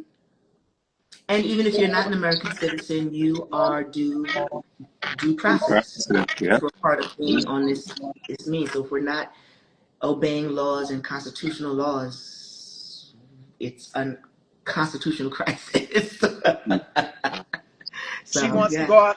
Alvin, I was over here patting my legs. I'm like, Mm-hmm. everything Sherrick and Mark just said, I have been saying for the past few days. Mm-hmm. And K2's vouch for that. I've been saying this. I've been trying not to get political with my guests. That's why I say I'm going to keep the seatbelt on because not It's everybody is impossible to. political. But I yeah. have been going off literally after seeing everything that this administration is doing. Because when I seen that they locked up a congressman, Adam Yeah, Padilla, Mm-hmm. two. Yeah, Two or yeah. three of them and are then two or three. Mayor Baraka, who's Mm-hmm. currently out now. Mm-hmm. Now you've got what's her name? I forgot her name. McIver, LaMonica McIver, who is Mm-hmm. facing up to 17 years Yeah. for something she did not do. This is crazy. This Mm-hmm. is fascism. Mm-hmm. This is fascism, and there is nothing presidential about this. Yeah, So we're when I already see here. We're already here. Yeah, we're already here. It's not corporate yet. mainstream media out here saying Mr. President Trump, I said, that's not a president. That is a fascist. That is a dictator. Mm-hmm. Mm-hmm. And y'all are in his back pocket. CNN, Mm-hmm. CBS, y'all capitulated very quickly. George Stephanopoulos, 15 million. Does that ring a bell? And then Terry Moran is fired for critiquing Stephen Miller and Donald Trump. Yeah. Here we So are. he's behind the scenes orchestrating something very sinister. And I'm seeing people say impeachment, impeachment, impeachment. He's been impeached twice. Yeah. Another impeachment, and guess who it goes to? J.D. Bowman. Yeah. And they can't make any movements before this 18 months is up anyway. So we're in a deficit in the House and the Senate. So there's not much that you can really impeach on if those Yeah. two Other groups. than his bad toupee, that's the only thing he can be impeached on is It that would bad it would have to comb be over. it would have to be something really sinister for an impeachment process. So yeah, I mean not that this isn't, but it would be like he said, he would have to be in the middle of Times Square and shoot somebody in the head for no reason for Yeah. them to grab him up. And then he's a sitting president, so then you also have those issues those policies where you can't arrest a sitting president, right? So And the Supreme Court granted him immunity during the summer yeah, from Yeah. crimes committed. period. So he's got the Supreme Court, he's got the Mm-hmm, House, he's got the mm-hmm, Senate, and Republicans in Senate and Congress have said, hey, we're not going to do this because we're there. Let me tell you why. There's a and he's reason got why, the because judicial they're branch as well. scared. They're Mm-hmm, scared of being primary. That's one. And two, mm-hmm, their family members have been threatened. Pizzas have been sent to federal judges' homes who pushed back against Donald Trump. And mainstream media sitting there like a lump on a log, not covering this. Why are y'all correct. not covering this? Unless you're Two watching Savannah Democratic and lawmakers MSNBC. were Mm-hmm, unalived. mm-hmm, Yeah. mm-hmm, mm-hmm. This is serious. It's more than serious, Stevie. We're here. It's Iran and FF. Israel, Yeah. I don't know if y'all know, but Iran just striked. They're just like, what they gonna Yeah. do? Mm-hmm, Well, yeah. mm-hmm, mm-hmm. Shutting down Damn, the you different look like you should waterways be and wearing a stuff. So halo it's and wings today, sister. You look heavenly. Thank you. And I yeah. can't keep sharing. I just see your message flashed. So, share before we let you go. Mm-hmm. Oh, What are some gems and nuggets that you would give to the next generation as it pertains to everything we discussed into today's conversation, which is basically about Black creativity, the importance of Black creativity, and highlighting that? I think to own your voice and your authenticity because there's only one you. Um, there'll never be anyone like you. There is no one like you right now. There's never been anyone like you before.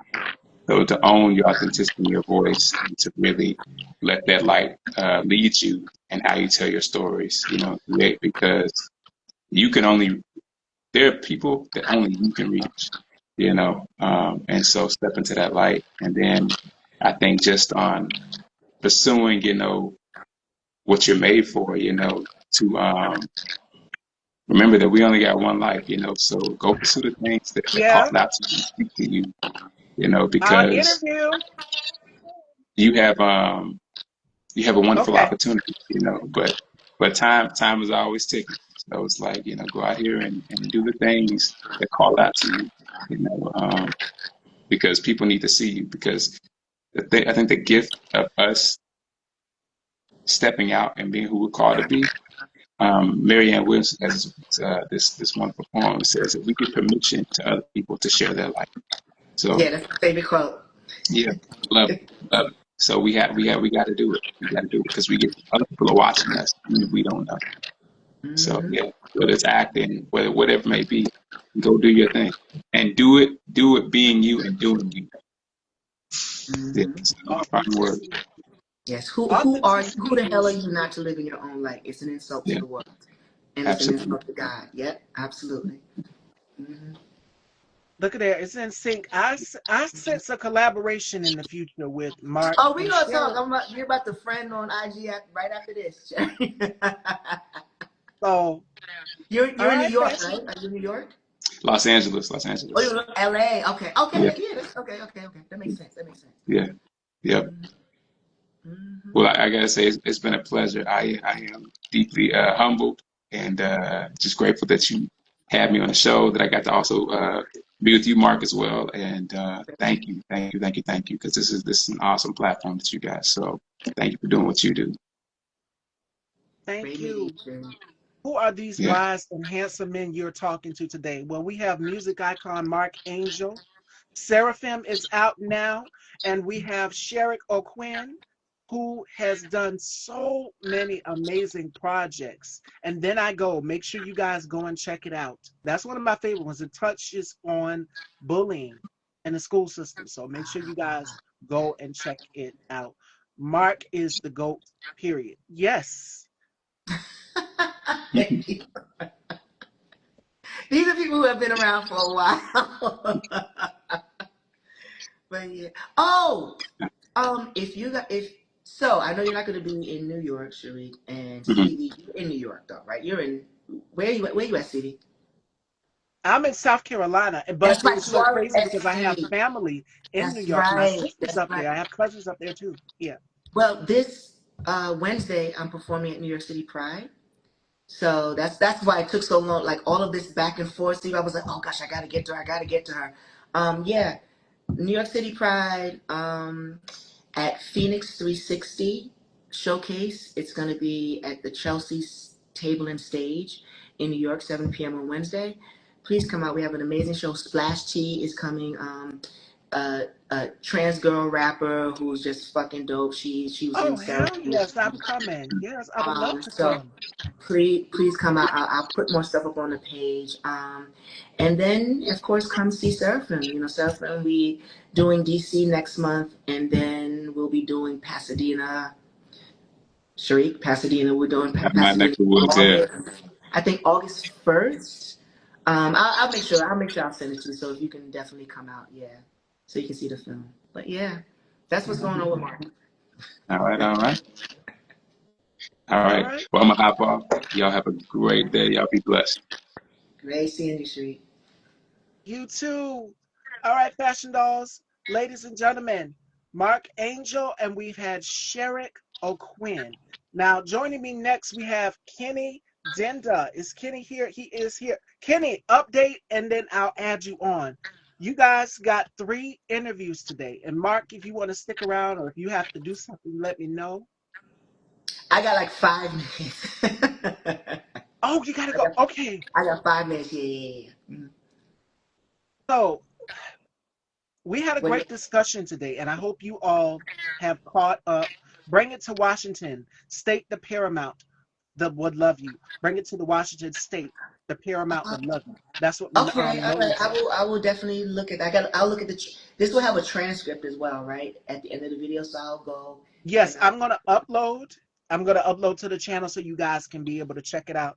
Let me go through and read some of your comments. Again, it was hard. I had to keep my seatbelt on because not all of my guests want to get in political, but lately I've been so political. But it felt so good to know that I'm not alone and people feel the same exact sentiment that I feel, which is you can't erase Black history and culture. It's always going to be deeply ingrained in this country.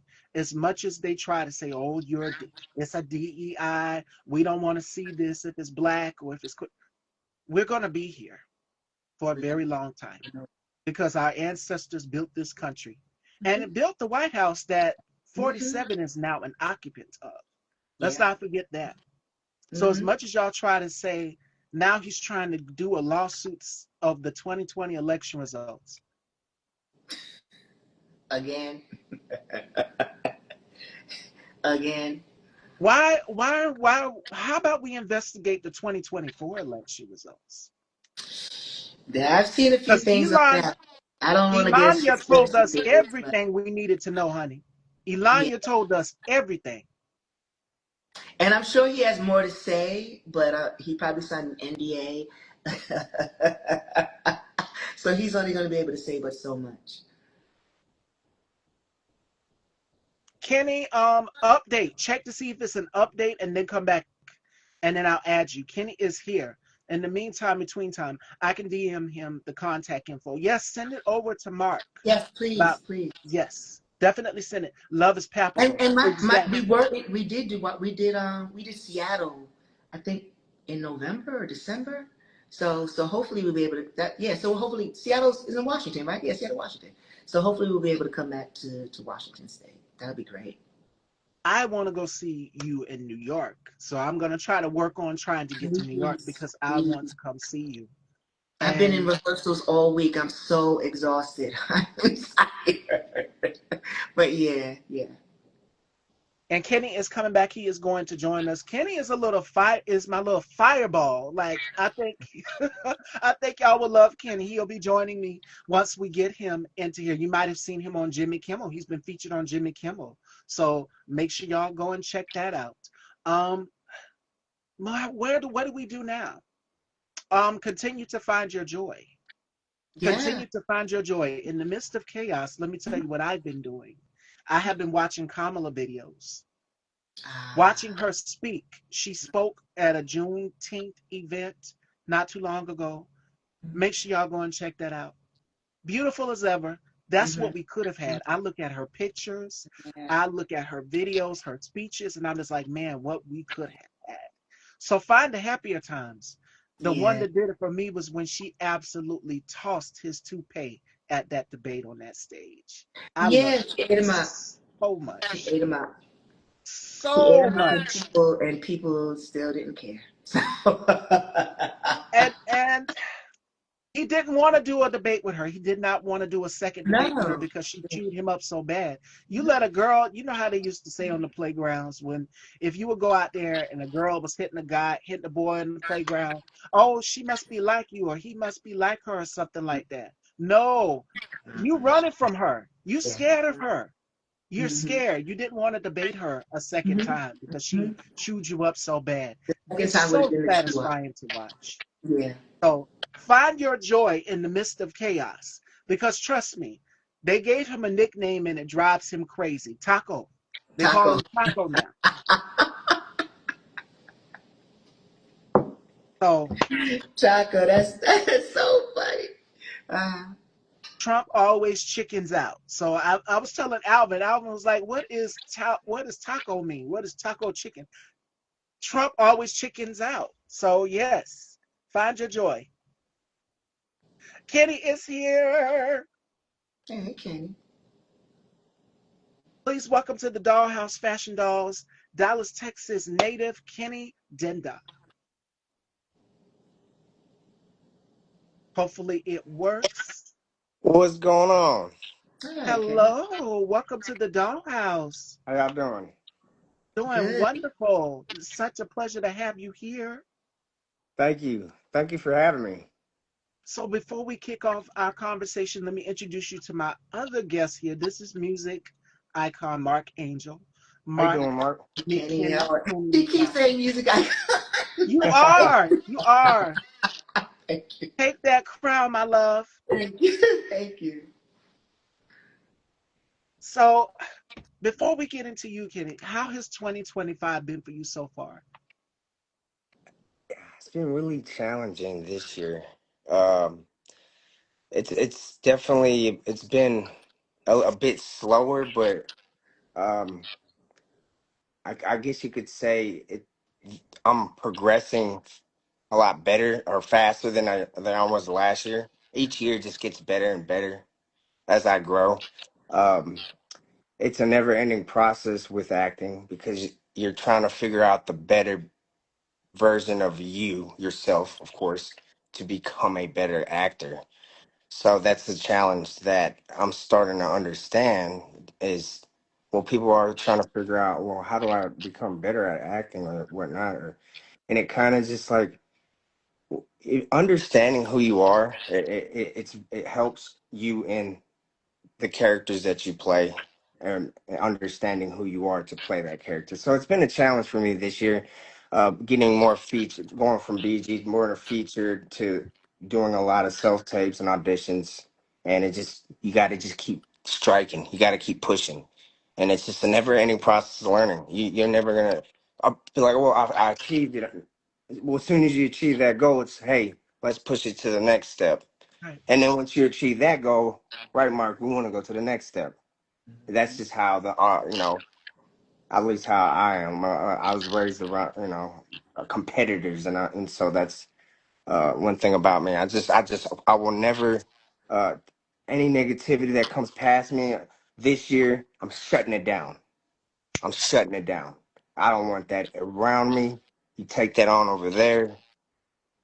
That's not how that the way I am is the totally different thought process. So that comes around me, it's just I'm shutting it down. It's just as simple as that. So it's been a challenge this year. Just keep pushing, striving because I have, the faith to get me to where I need to be, and God is guiding me to where I need to be. So Yes. it's just following like Christ's steps, you know, and chasing the dream. So it's been a challenge. You said the magic word right there, though. Me, Mark, and Sherrick, we just talked about that, overcoming obstacles and challenges. And you said the magic word. You said God has gotten me through. Yes, So yes, amen. stay grounded. You are surrounded by people who uplift you. Every morning when I get up, I do two things. I do prayer and affirmations. And one of the affirmations that I keep saying to myself constantly is, you are in community, and your presence is palpable when you walk into a room. That's another one. The first one is, you are surrounded by people who uplift you. So there are people who care for you genuinely. There are people Yeah. out here who genuinely support your craft and what you're doing. And as it pertains to the acting aspect, Mhm. putting on that character's shoes, you're having to wear that character's cross. And I tell a lot of actors that I interview all the time, you're having to put on that character's cross and breathe life into that character and make that character believable. You know what I'm Mhm. saying? Yes. One of my favorite movies is Lady Sings the Blues with Diana Ross. And she brought Billie Holiday to life. She told her story. You've seen the different facets of her. And as an actor, as a creator, Mark here does music. You do acting, Kenny. You are telling the story. And the key moral of my show today is telling your stories. Make sure that you're sharing your story with the world. Because when you go on set and you're reading that script for the character or whatever, that director is going to say, give me more. Give me more of what you got. I know you've Yes. got something Yes. inside of you. Let me pull it out. So if they say, we want you to cry, we want you to get emotional because this character has been through this, you have to give it that. Right. Yep. So I don't put give up. playing It's playing gonna the be rough. instrument. It's gonna be obstacles. It's gonna be challenges. Trust me, I have been there. Mark has been there. We all have been there. But these obstacles have not stopped us. They have made us say, "What you got?" And I think I'm the wildest, craziest one out of all of us. I'm a Scorpio, so we know Scorpios are very adventurous. We are Yeah. daredevils. When somebody challenges us and says, and I've always been this way since I was 8 years old, when somebody tells me, no, you can't do it, no, you're never going to be able to make it, and they Yeah. try to create obstacles and block you in your way, negative naysayers, I Yes. say this when somebody tells me no, game on. No is on Yep. spelled backwards. And I want Yeah. each and every one of y'all to I like remember that. that. Oh yeah, I like that.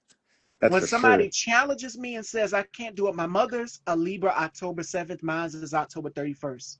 So you see where I get the fire, the Hmm. feistiness, and the passion from. I Yeah, for get it from sure. my mother because I Yeah. see my mother, she will literally be out here fighting with people. There's people who mistreat her and she'll be out here fighting. You know, you the child, you sit there. So the thing for me is she's taught me strength. She's taught me to never give up. And that's the advice that Mhm. I'm giving to you, Kenny, is to never give up. I've seen you on Jimmy Kimmel. So that just goes to show you that God is paying attention. He sees your work, he sees your craft, and you are going to go big places. It is much more in the horizon for you.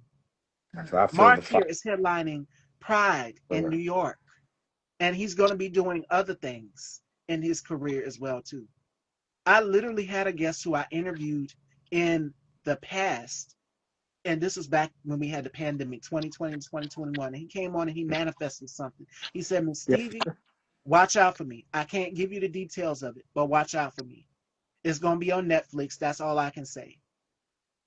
Fast forward a few days after we did our interview, I'm watching the Wu Tang saga on Yeah. Netflix. He's in that project. For sure, So I'm yeah. like, you manifested that What here. what you speak, it comes alive. Yes. I messaged Zoe Zaldana.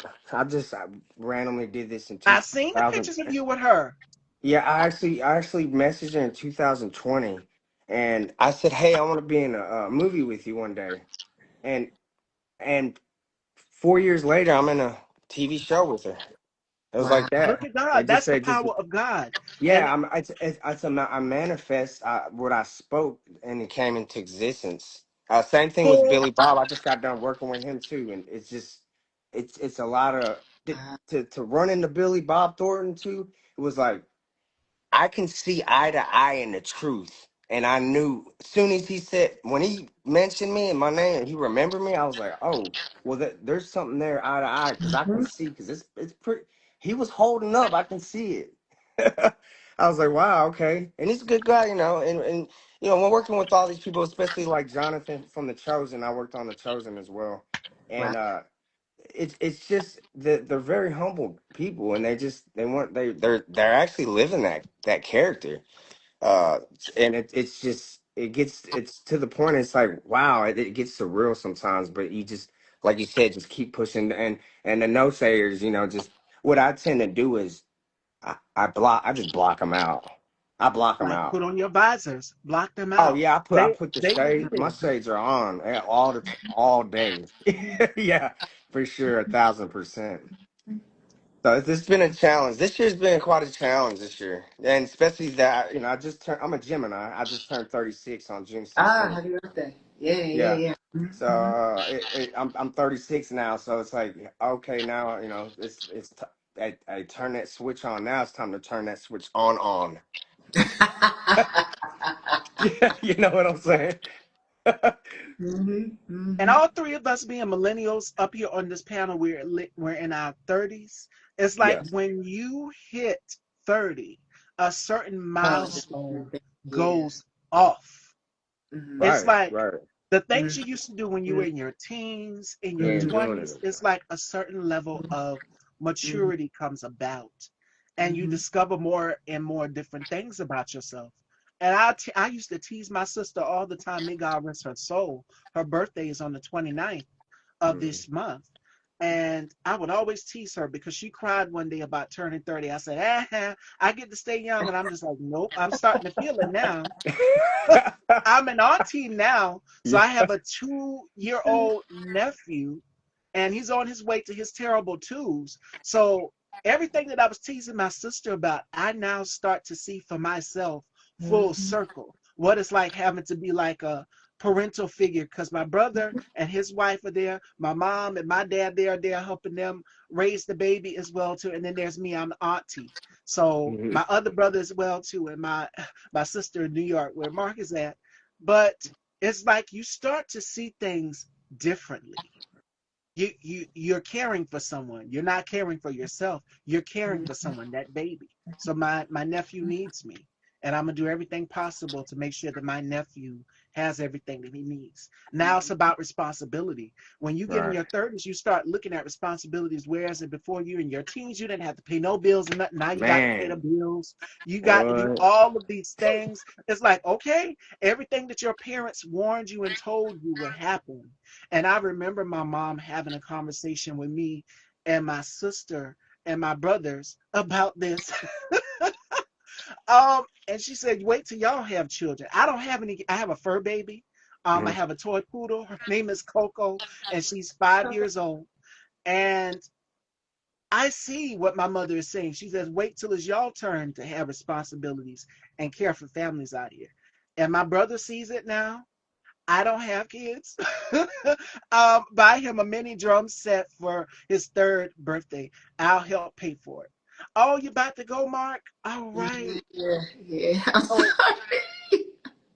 I told him an hour, and I've been doing an hour and 15 minutes. yes, and we appreciate you. So let everyone know where they can follow you and where they can check you out. Sure. Anyone that wants to follow Mark Angel can go to marckangel.com. That's Mark with a C and a K. So it's marckangel.com. All my social media from Facebook to IG to TikTok to Twitter, it's all Mark Angel. Just look up MarckAngel. And hopefully I'll be able to see you guys, whoever's watching in New York, whoever's going to be in New York this weekend, Wednesday, June 25th, 7 p.m. I'll be at Chelsea Table and Stage for Phoenix 360 Pride Showcase. I'll be rocking with Splash T as well, and it'll be me and my dancers, and we have an amazing show for you. And Pasadena, see you in August. And DC, we have a showing in DC in July as well for Sarah from the Motion Picture. So just check marckangel.com and you'll get all that information. And Noli says she sent the contact info on over to you, Mark. Okay, great. Thank you, Noli. It's good talking to you, Mark. Take Great care. meeting you. I gave you I'll I gave you a too. follow. I gave you a follow. Gotcha. Yeah. Okay, I'm Yeah. gonna follow You it right follow back. for follow. Follow. Great meeting All you. right. Thanks, sweetie. Take care, my love, and it was so good catching up with you. I had a blast today. The 3 interviews in one. Thank y'all all so much for tuning in. Engage. No problem. All right. See you soon. Take care, my love. Fashion Dolls, we are here with Kennedynda, and we were just talking about maturity and growth and being in your 30s. That's the conversation. I hope y'all enjoyed today's show. Thank y'all so much for all the love. I did 3 interviews in one day. One day, y'all. So I've got enough energy to keep going. My brother K2 said, sis, don't burn yourself out. When you have a lot of passion and creativity, which is what we was talking about earlier as well too, we touched on that. We touched on if you have something that you want to do, a passion or endeavor, because I create vision boards. If you have a vision or a goal that you want to complete, write that down, jot it down. But Kenny, you were saying the naysayers. We were also talking about blocking out the naysayers. That's something that I also constantly do as well too. There's gonna be a time where we have to let people go out of our circles. Yes. The ones who are not supporting, the ones who are negative, who are putting you down. And as you guys can see in the comments, there's so much love and support because I have formed bonds with each and every one of them. And Noli says, hi, I'm in my 30s. Hi, Kenny, LOL, I'm in my 40s. And I still refuse to grow up. Listen, it's never too late. We still have to celebrate our inner child as well, too. You know what I'm saying? Have fun. We're still Life young. is too short. Life is too short. You gotta enjoy that. You gotta don't take it for granted, man. Every moment you have to understand that it's a blessing. It's a present. That's why they call it present. So you're living in it. So it's every day I wake up, it's like, you know, things could be worse than this. But the positivity in my mind, I'm not gonna let that sink me. What are we gonna do next? What goals am I gonna hit? So yeah, I'm write the goals down. I have a list of goals that I have written down, all the way listed, from not just shooting. Oh, I want to get an Oscar. It's more realistic goals to get to that Oscar eventually. It's So coming. yeah, and like I said, when I block the naysayers, it's more just like more I just focus into what I want to do, in acting, and what I'm trying to do, because I can't let anybody else distract me from what I'm doing, and sometimes it gets to that point where that devil can creep in. So and there's times where the resistance is pretty tough at certain weeks. So you just have to, like I said earlier, just push through it, and this goes for everybody. Just like, don't worry about what other people are thinking. And if you're trying to follow your dreams, go after it. Don't let nobody stop you. Just go and keep striving, and no matter what, things could go south for a little bit, and life is life. But at the end of the day, still have that inner child, and go after your dreams, because that's what makes you happy. A lot of people get stuck in the dark because they want to chase their dreams, but they can't find out because they're so lost. They're lost, and as I had to say it like that, but it's just like, uh, I really wish I could just send a message to each person, but the best I can do is what I can do with expressing my talents to the world that he gave me, so they can see that. Well, Kennedynda, he failed this many times, and he's here because I've been down that road before, and I know. So it's man, it's been a journey, especially from where I'm at for right now, and it's an honor even to speak with you. Uh, um, it's a blessing because it's like God speaking through you, you know. So it's it's an honor to work with you, Stevie, for real. And an honor to have you here. When I seen your energy, when I seen you on Jimmy Kimmel, I'm just like, okay, we're gonna get along fun. For I sure. am I'm a I'm a fireball, he's goofball. a fireball, Yeah. and we both love to have a good time. And it Right. goes back to that inner child aspect of Hmm. us as grown-ups, as adults. People think when you grow up, it's just like, no, you don't stop having fun. You live life to the fullest. One of my favorite actresses is Betty White, and we Oh know yeah. her on The Golden Girls. Another one of my favorite actresses, I would have to say, would be Taraji P. Henson. And I love how these women both find joy. Betty White was still acting. We seen her on the show Hot in Cleveland. We seen her as Rose on the Golden Girls, Hmm. but we seen her also go through these different cycles of her career and in her life. But one thing she always did was she kept a smile on her face, and she did it with pride. All the time. And Um. she found her joy. She did it Hmm. with joy. She loved what she did. She's passionate about her craft. Yeah. Um. What you said, man, that's true. Actors, we tend to get in different modes. Sometimes we're a little bit like here and there sometimes. So, Right. depending on what we're trying to do, but it's just it is a challenge trying to figure out yourself with trying to be relate or become that character to embrace that character to become that character. It gets to the point where I feel like, oh damn, I don't even feel like myself anymore. Sometimes I get so into the character and I become that character, and it may take me a month to get out of that character because I'm more of into the method acting.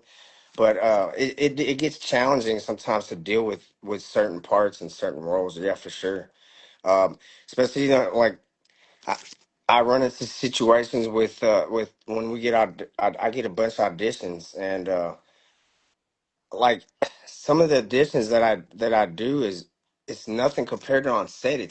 To be honest, it's easier on set because in auditions you're actually trying to really put yourself in that imagination and put yourself in that RV to see that character.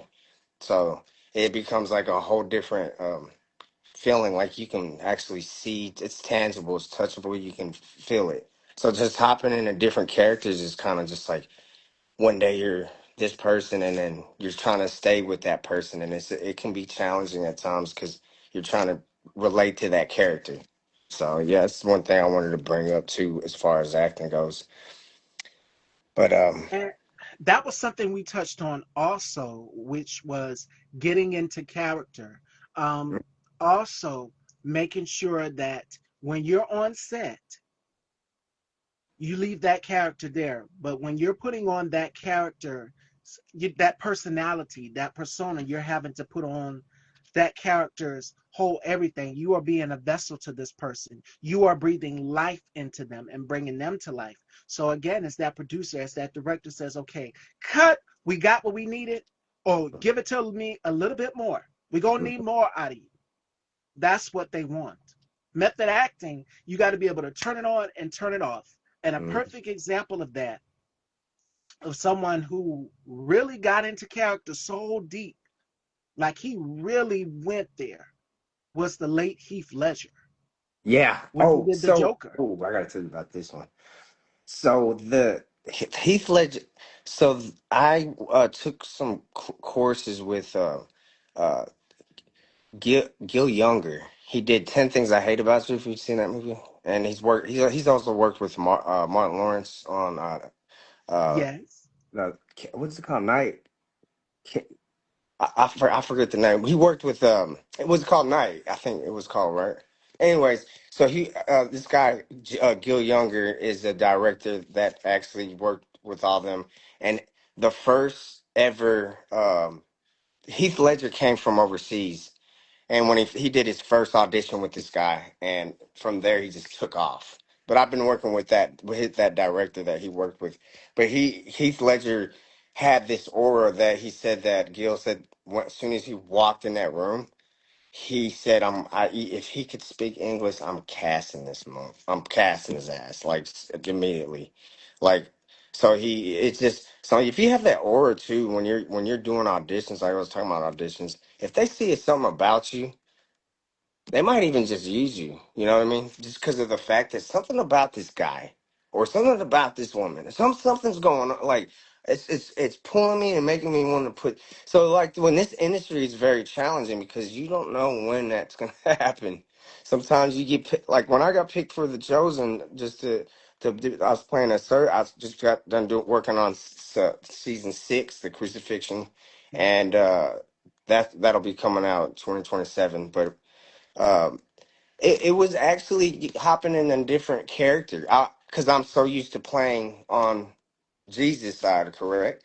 And now I'm on Caiaphas is I'm on his side. I'm a servant for him and the high priest, and so it's like playing two sides and then jumping into a whole nother set with Landman, and then it's like okay, now I'm a whole nother character. So it's like I'm going doing chameleon. I'm blending in like a chameleon. So it's really like that, and being a Gemini because we have two sides to us, we can Yes. act this and do this and kind of bounce everywhere. So it gets really challenging at times too. But you've got this. I've seen you in action. You bring your personality. And the key thing with acting is you bring your personality to whatever project it is. And then the director says, once you nail it and execute it, then that character then the director or the producer, what they'll do is they'll say, okay, you got it from here. We're gonna let you take over. And then they let you ad lib or whatever you like to Yeah, do. Add your own spice to the for character. sure. And that's what it's about. The lies being told by the Oh, now's the time. Well, you touched on that earlier too. Yes. So make sure you check that out. We touched on that earlier too. But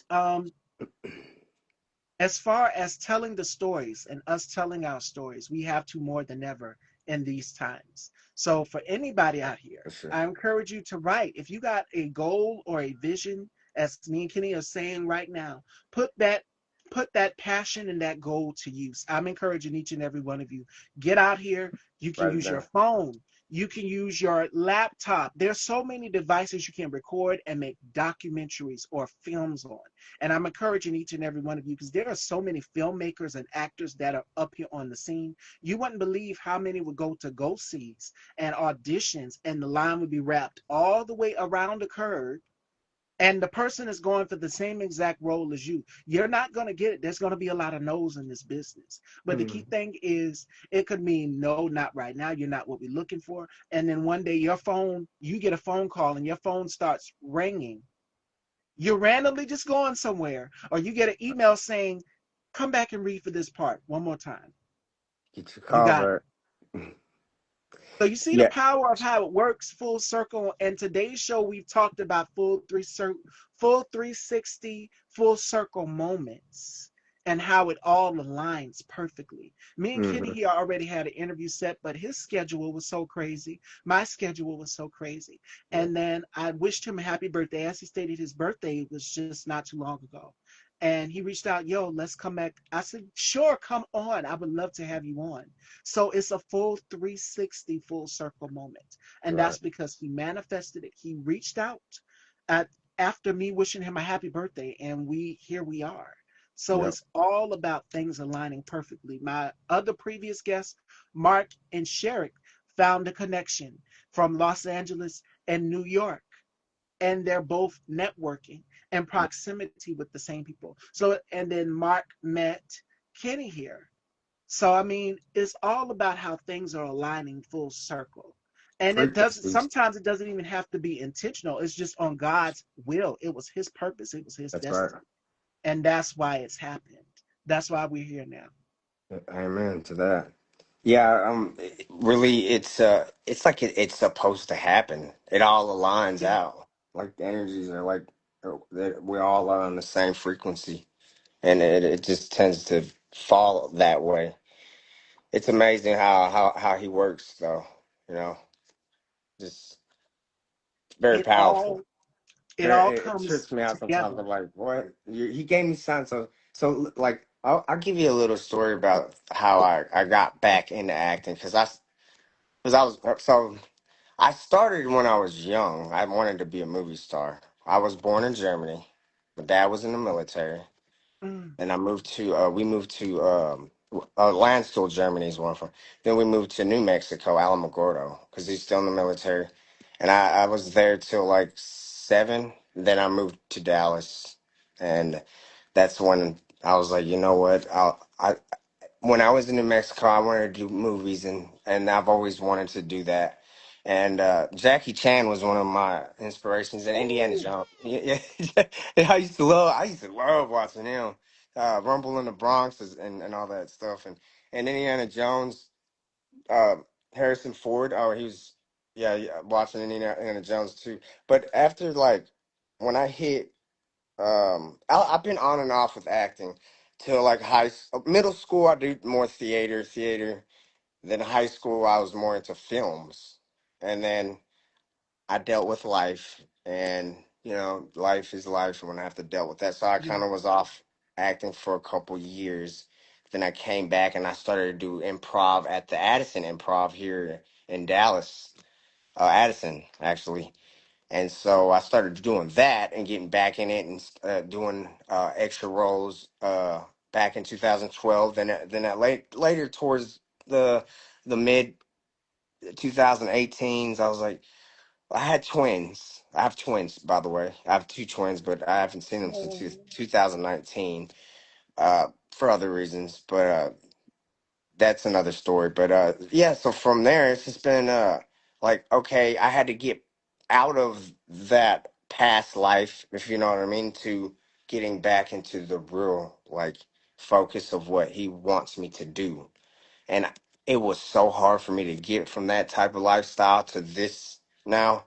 And I used to not be, I used to be out of control, but now it's like, okay, now I know what I want. So when I hit 33, let me get to that point here. So when by the time I was like 33, uh, I was like, you know what? Like something told me in my spirit, and God told me, he was talking to me and told me you need to take a vacation, go to Cali. So I went to Cali, right? And I was there for 2 days, and it was there for a whole week. But the 2 days I was there, so much happened. I ran into the behind the set. It was a sign from God, and this is for real. I saw the Barbie set, and I seen Ryan Gosling and Margaret Robbie. I seen them at the Venice Beach when they were doing that scene when they were wearing that like pink and yellow with the yep, skates. I seen their stunt doubles, and I was like, well, this could be a sign or something's going on here. God's telling me that you need to get back into acting. So I'm watching them and stuff, and I was like, yeah, I was with my family. I was like, hey, I want to go out and go get some tacos. After I was done watching that, and later on that evening, uh, I'm walking down the street and I bump into Jimmy's crew and Jimmy Kimmel, and they got I don't know, probably like thousands of people that was trying to get in, right? yep, And I didn't think about it. I was like, whatever, man. So I'm walking past. They're like, hey, you, and they specifically wanted me. They like, hey, you get over here. I'm thinking, what the hell is going on? Like, what?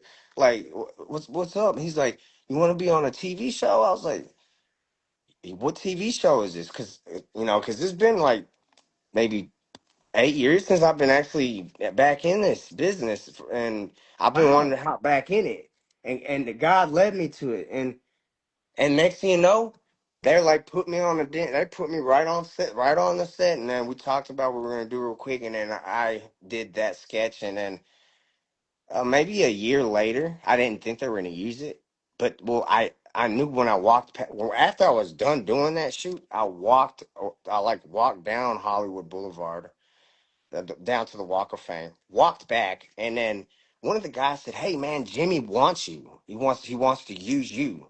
And I was like, man, whatever in my mind.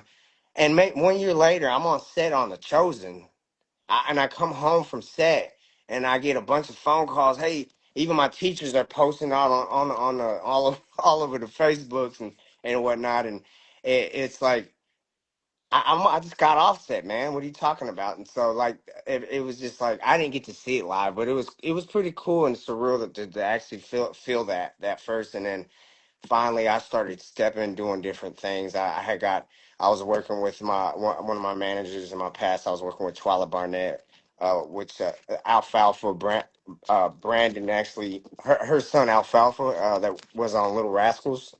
Yes.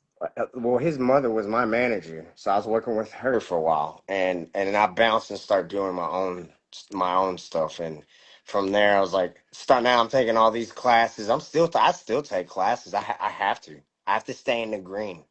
So Yes. it's just been really it's magic is what I call. Like I don't know how he does it, but he puts it together. How he puts it together, and you have to figure out the signs. They're out there for sure. God is he'll let you know. You just gotta really talk to him, and he'll lead the way. He'll lead you the way for sure. Yeah. Absolutely.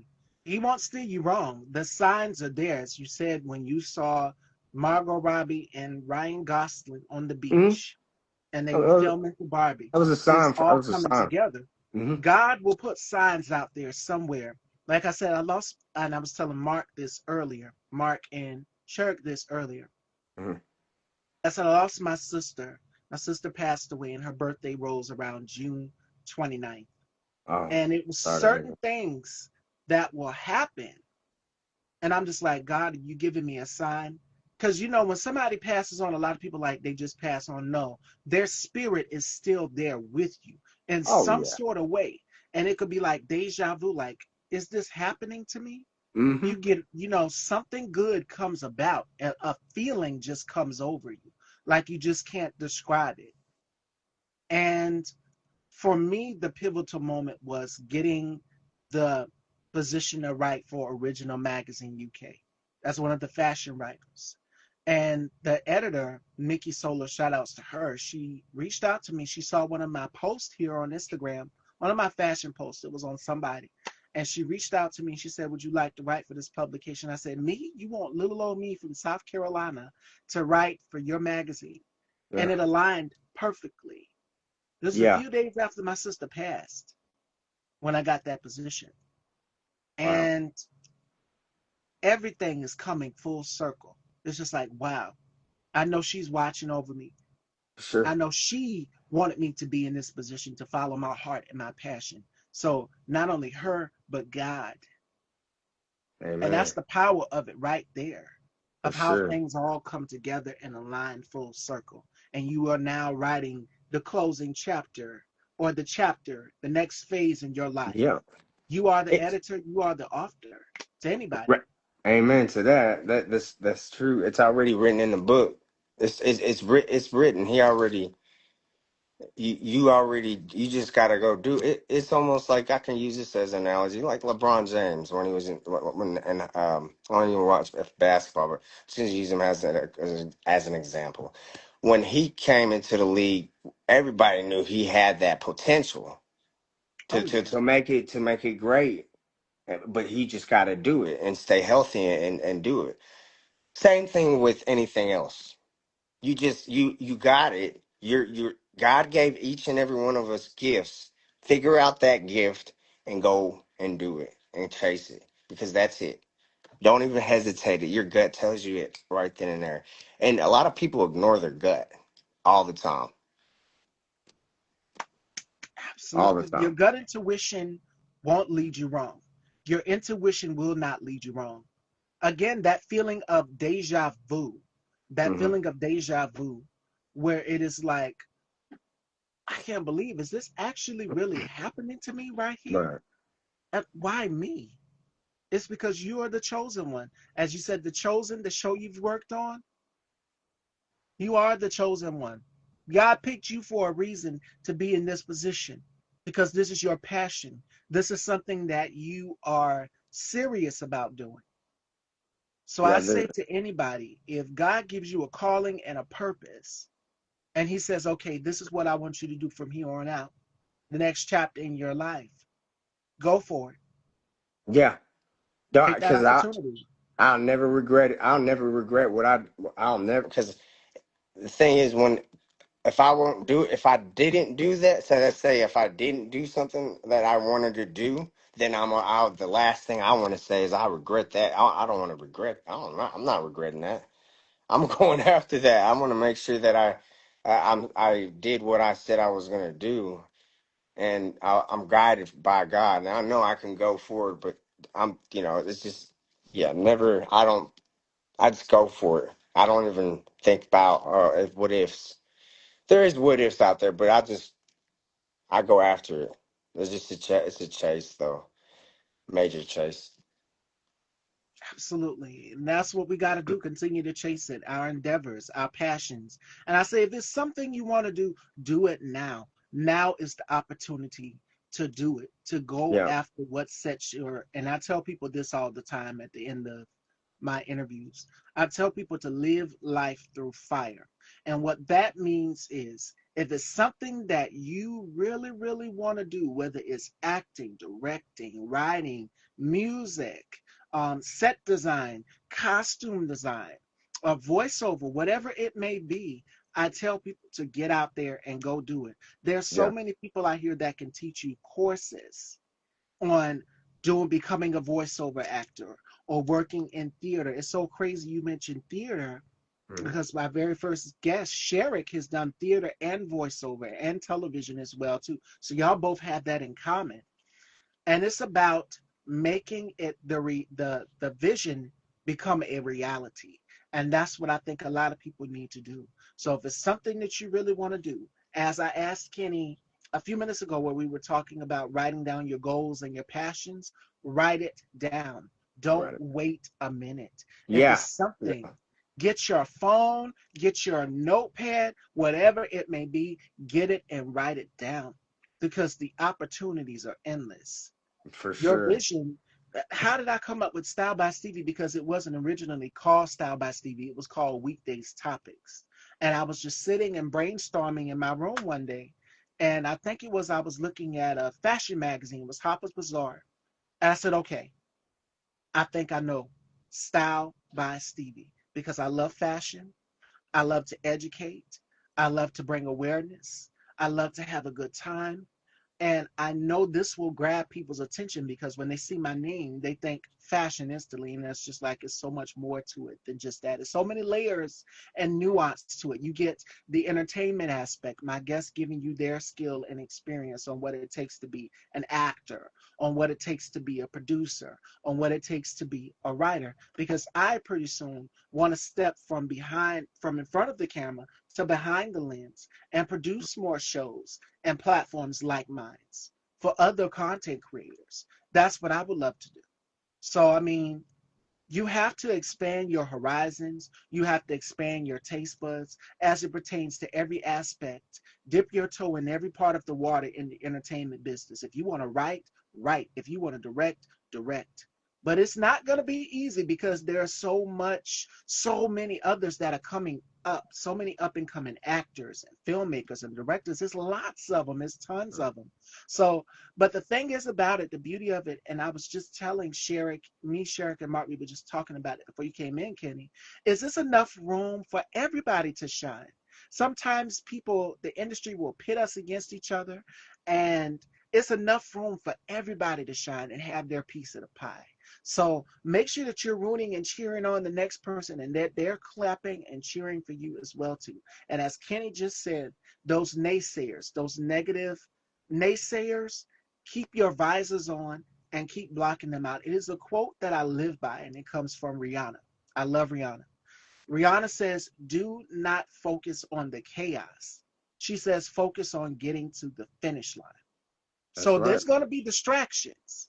There's going to be negative people out here that will try to distract you. No, you can't do this. You shouldn't be doing this, done this, that, and the third and the other. I don't think you can. I said this a few minutes ago. No is on spelled backwards. And I want everybody to remember that. Yeah. When somebody tells you no, and I was watching a TED Talks where this gentleman, he was trying to do a pitch for, I think, a pharmaceutical company. And they told him no. And he came back on the show and he garnered that pitch. Mm-hmm. Yeah. This is why I think Shark Tank, yeah, TED Talks. He was talking about doing a pitch for something. And they told him no the first time. He went back and he got a yes. So it could mean no, not right now. Come back Yeah. with Yeah. something different. Doesn't mean And that's it's even the yeah. acting aspect. Go ahead, Kenny. I'm sorry. No, yeah, that no, like when for an if you go out for an audition doesn't mean no, you can't act. It's just no, Yeah. we're not looking for that at the moment, maybe, or may no, we're not looking for that look at the moment. Is that well? There's a lot of gigs that I'll go for, and I'll try to find the right match, but there's something maybe they didn't want it. There's a lot of auditions I didn't make, and Oh, yeah. of course I gotta just keep this is what helps me get through auditions. I put all that I can put into this to the sides, and when I'm done, I throw it out, and then I move to the next because if I if I put it on tape and then I think about it, oh, I hope I get it. And that's not how you do it. That's not how I think. I have to reverse it. So mine's like more like if I do an audition, like okay, I'm done. Time to go to the next one. Okay, do this audition. Now I'm done. Time to go to the next. But yeah, of course, do a great job, but figure don't put the stress on you by leaving that. Oh, am I gonna make it? Or you gotta kind of chill and just go to the next one. And I'm learning that. I'm still learning it. I'm still learning that. 36 years old, I'm still learning how to be calm because I'm ADHD dyslexic too. But I could still fight through my talent, through my they call it disability, but I call it skill or an advantage in a different way. That's how I look at it. I And take you, the negatives and the positives. Anything that's negative is positive because I'll turn it and make it into a strength. And what area am I trying to make this into a strength? It depends on what I'm reading or what I'm working with or who I'm working with. So there's a lot of different people that in the industry that won't see. There might be people that freaking hate me, but I got to keep that mindset that not hate. Hate's a strong word. That just say dislike me, and well, I just still have to keep pushing. Now there might be people that like you're getting on my nerves, but I got to keep going. You know what I mean? I still push through forward. It doesn't matter what or who. Like I told you, Mark, before a while ago. I'm yeah. not gonna. I don't care. I care what he wants me to do, and that's what I follow his inner voice, and that's where I chase it, and that leads me to where I'm at right here with you today. And I wouldn't say you're not hated. I haven't heard anything bad about you. I think you are Yeah, I very wouldn't even say talented. hated. I wouldn't even say that because it's such a strong word, but Yeah, hate or this dislike this or this this whatever. this I think it's just more like people don't like. I don't know, man. It's interesting how the human mind is. Well, they want you sometimes to go, oh, you need, because when I was on the bottom, it was like, oh, you need to get up, you need to get up. I got up and I got past all my other friends and I left them, and then now they're like, oh man, he's one over there, he thinks he's doing blah blah blah. So y'all are Those hating on me. Whatever. naysayers, don't Yeah, worry that about it. like I say, the Keep naysayers, going. and I gotta go. I gotta go a whole nother The way. more And you so, continue to climb and elevate, the mhm. more there are going to be people who are going to be jealous of your success. Those are the ones that you let go. And Trust you me, I and you can said it relate to early. it. You said it earlier too. Yeah, And see, and we have to, as actors, and depending on how the level of where we're getting to, it can get to the point of like we have a responsibility because we can't lose our composure ever. And if we do, it doesn't look good. So I was watching this video today with the Christian Bale, and he lost his cool. He was on set and got mad. It was for a movie he did, and it just didn't look good. But that's the thing about us actors. We go from one mode to this mode, and we're like quick with it too.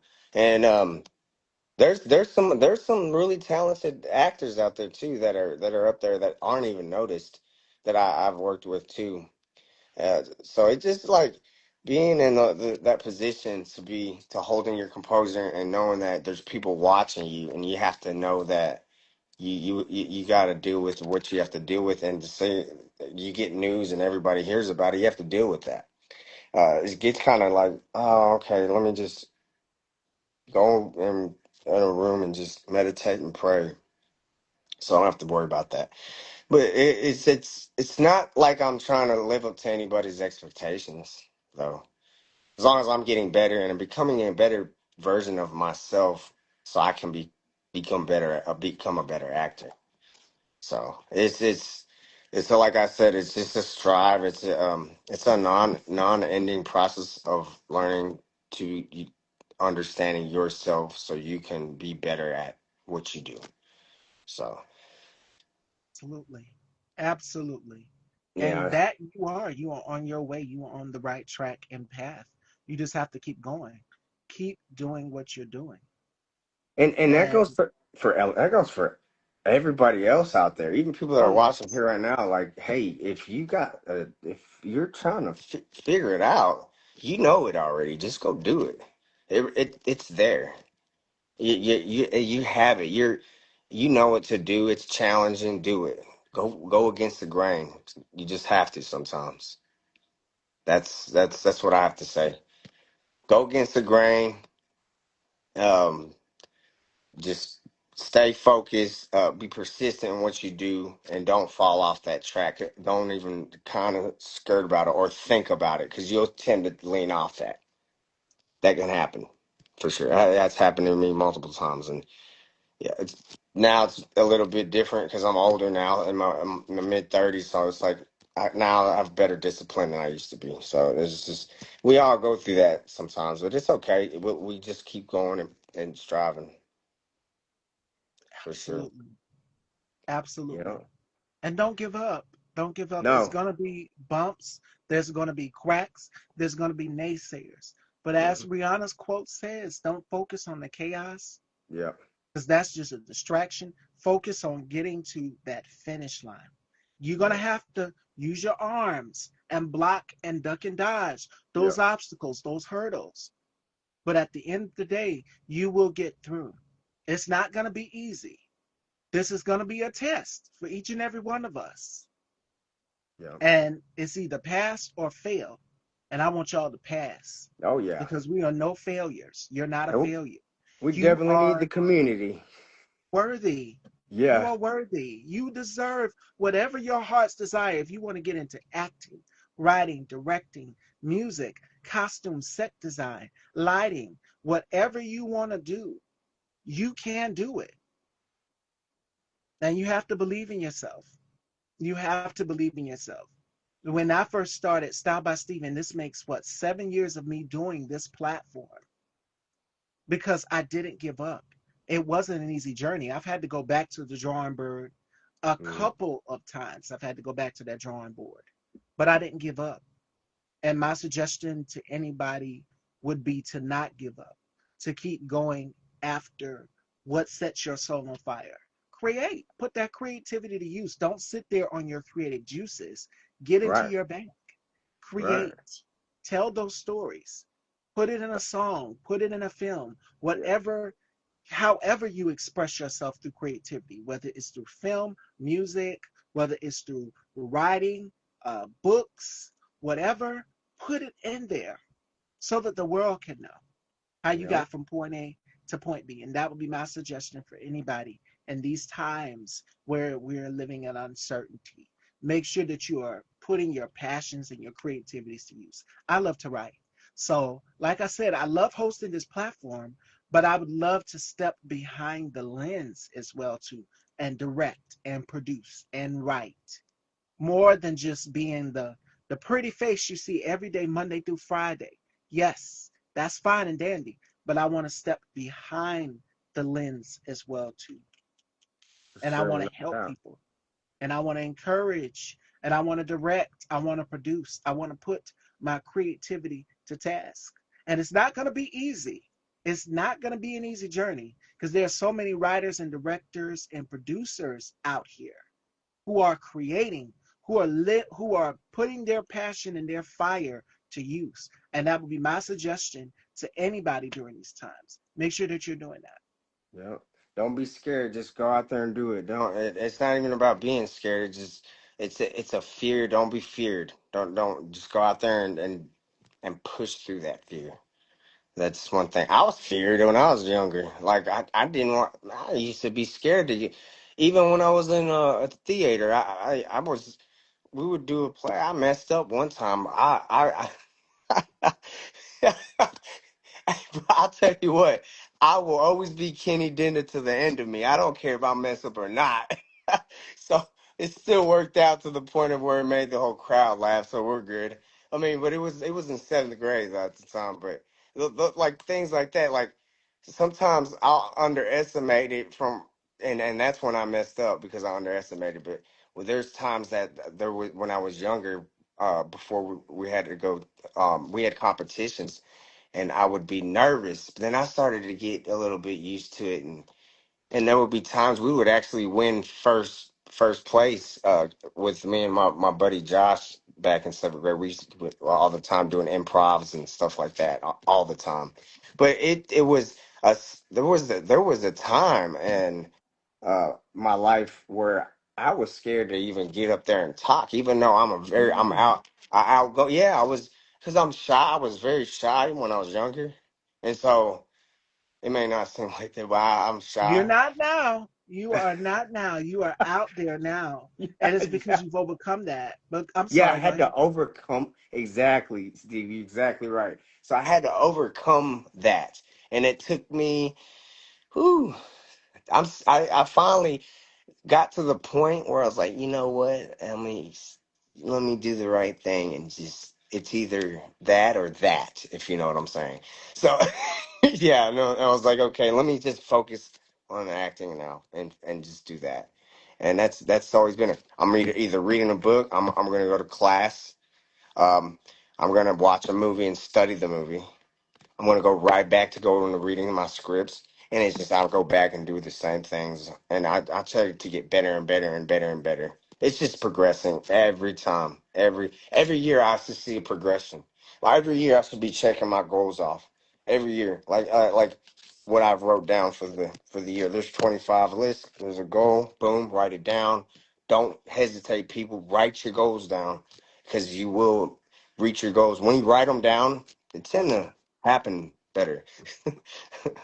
But when you're thinking about it, it wanders in your mind like that. But if once you write it on a piece of paper, it becomes alive for some reason, and it's easier to take care of the goals. So that's another thing too. Write your goals down. Right. Yes, and bring it to life. Bring it to life. Bring your stories to life. Whatever you're writing down, bring it to life. There's power in the manifestation, and that would be my advice to anybody. Make sure that you are manifesting. Anything you want for God to make happen, write it down. And I've seen a lot of people, this has been like a trend ever since 2025 has hit. People were doing gratitude journals. So Yeah. be thankful for the ones who are helping you in your circle. Be thankful for the prayers, the wishes. My mother, she gave me a journal, and then I have a diary as well too. And everything that I've accomplished, I put it down. I write it down. Yeah, Every that'd day be it's like good. a Yeah. ritual for me. And that would be my suggestion to anybody out here as well too. Make sure that you are writing it down. Write down the things you're grateful for and thankful for. And watch, it'll all work out in your favor. It will all work out in your favor. So remember that. Yeah. Use your talents. Use your talents. My one of my talents is I love what I like in this. God put me on this earth specifically to make y'all laugh. So that's what I'm here to do. I have to make y'all smile. That's one of my duties in life that I've always been. I've always did that in school too. Is I've been a class clown type of person, and but that's my talent. It's something that I can use. I can use my skills and what I can just be me and put it on a film. Not I don't have to be fake. I could just be me. You know, and then so I just I just be myself and when and the challenge is for a lot of actors out there, if you're listening, if you're watching right now, it is when you're reading that script and you're trying to make that script come alive when you're reading and you're Yes. going over the script, understanding the story and understanding what the other person, what the relationship between the two characters are. What is your objective? What's your stakes? What's all you got to make sure you have all that in, because if you don't, you're looking at words just coming out of your mouth. It's dead serious because like a lot of actors, they tend to just want to memorize the words, and I really want to say this because this will help a lot of actors. When you memorize your words is one thing, but when you understand what you're remembering is another. Because you're explaining it, but you have to say it the way you would say it with those words on that paper. And that's the easy way to remember your lines because you're not having to remember your words. Oh, hey, what was the word on that one? No, it's more like I understand why when you see like Will Smith when he did the Pursuit to Happiness. I mean, he didn't he ad libs on top of that to make it more, Oh yeah. and it comes alive. Like you said, it makes that character come out. It brings that character alive. So that's a challenge for a lot of actors is to get out that mechanical way of doing acting is, but just to be yourself when you're reading that script. But having to be there's certain directors that will let you slide on maybe missing a few like words here and there, but you want to make sure you're getting talking about what it the writer wants. So yeah, that's a challenge too, right there. Man, it's been a challenge, and I'm still working on that. But it, it's I can see it, and then there's a growth into every actor there is. If you watch the old, I don't know if you watch Nicolas Cage. My dad used to watch him a lot, and he wasn't that good back then, but then he started to get better. Just over time, anything you do, people, you will get better at it. Just stay consistent and keep the grind going. That's what I have to say. Absolutely. And your craft will develop over time gradually. Hmm. It's a test at first, but your craft will grow and you will see the change as you grow. In the industry, if you started off very, very young, you'll see yourself develop over time, Yeah. learn these skills, and grow into your craft and hone into your craft more than ever. And then you'll want to tap into these other uh, fields like Hmm. directing, producing, Yeah. writing once you get it. So it's all about patience. It just takes time. It's this overnight thing. You build yourself up. You keep rehearsing and practicing and practicing and practicing until you get it right. And then you Mm. execute it. That's And that's what it takes. That's a true testament of not giving up. And yeah. today's final thought, because we are almost at the closing hour, uh, Okay. which is about not giving up. Today's whole show was about honing into your craft, writing, creating, directing. And that was a question that I also wanted to ask you. What is next in the chapter for you, Kenny? What are you Oh, planning on working next on in your chapter? I'm looking at. I haven't said this to anybody, but action. I'm going to lean into action films. I think that because I choreograph I fights. I can choreograph a fight in 45 minutes. We can choreograph a fight together if you want. But that's the next step is to get into action. That's gonna be because what I'm trying to do is the character that Kennedynda is, this brand name has to find that face, and it has Oh to yeah. be there. and I believe that action comedy is gonna be it. I wanna bounce off of another actor, like kind of like a Lethal Weapon, I guess you could say. Oh yeah. Something like that. Like I'm bouncing off Danny Glover. I can bounce off another actor. Like I, you know, it's crazy because it's better to work with somebody and bounce off them when I work with them And for it's some like you're in reason. sync. Yep. Yeah, when you're in sync, oh, it's a wrap. Like you're catching that camera when that thing is rolling. You're capturing moments. Those are moments that they're capturing, not words. Those are moments that they're capturing. And a lot of people get it confused, but it's okay. Uh, those moments right there, that's what makes it. That's what makes that movie. So they capture that through that script. Which is pretty. It's pretty fun. But that's my next thing that I want to do is action comedy. That's the next step I'm gonna do, and I'm gonna step even. I've been submitting for lots of auditions, and I probably my ratio is looking pretty good right now, but I'm still trying to You submit and got it. submit. You Yeah, already I, got it. They're I gonna just call gotta you keep. back. I got a feeling. Yeah, I got now one of my here's my one of my other goals is later on when I figure that character out fully, I'll go with which I'm SAG eligible already. Uh, but I'm not gonna go SAG because this is not a SAG state. This is non-union, more of a non-union state here in Dallas. What I want to go SAG whenever the time's right.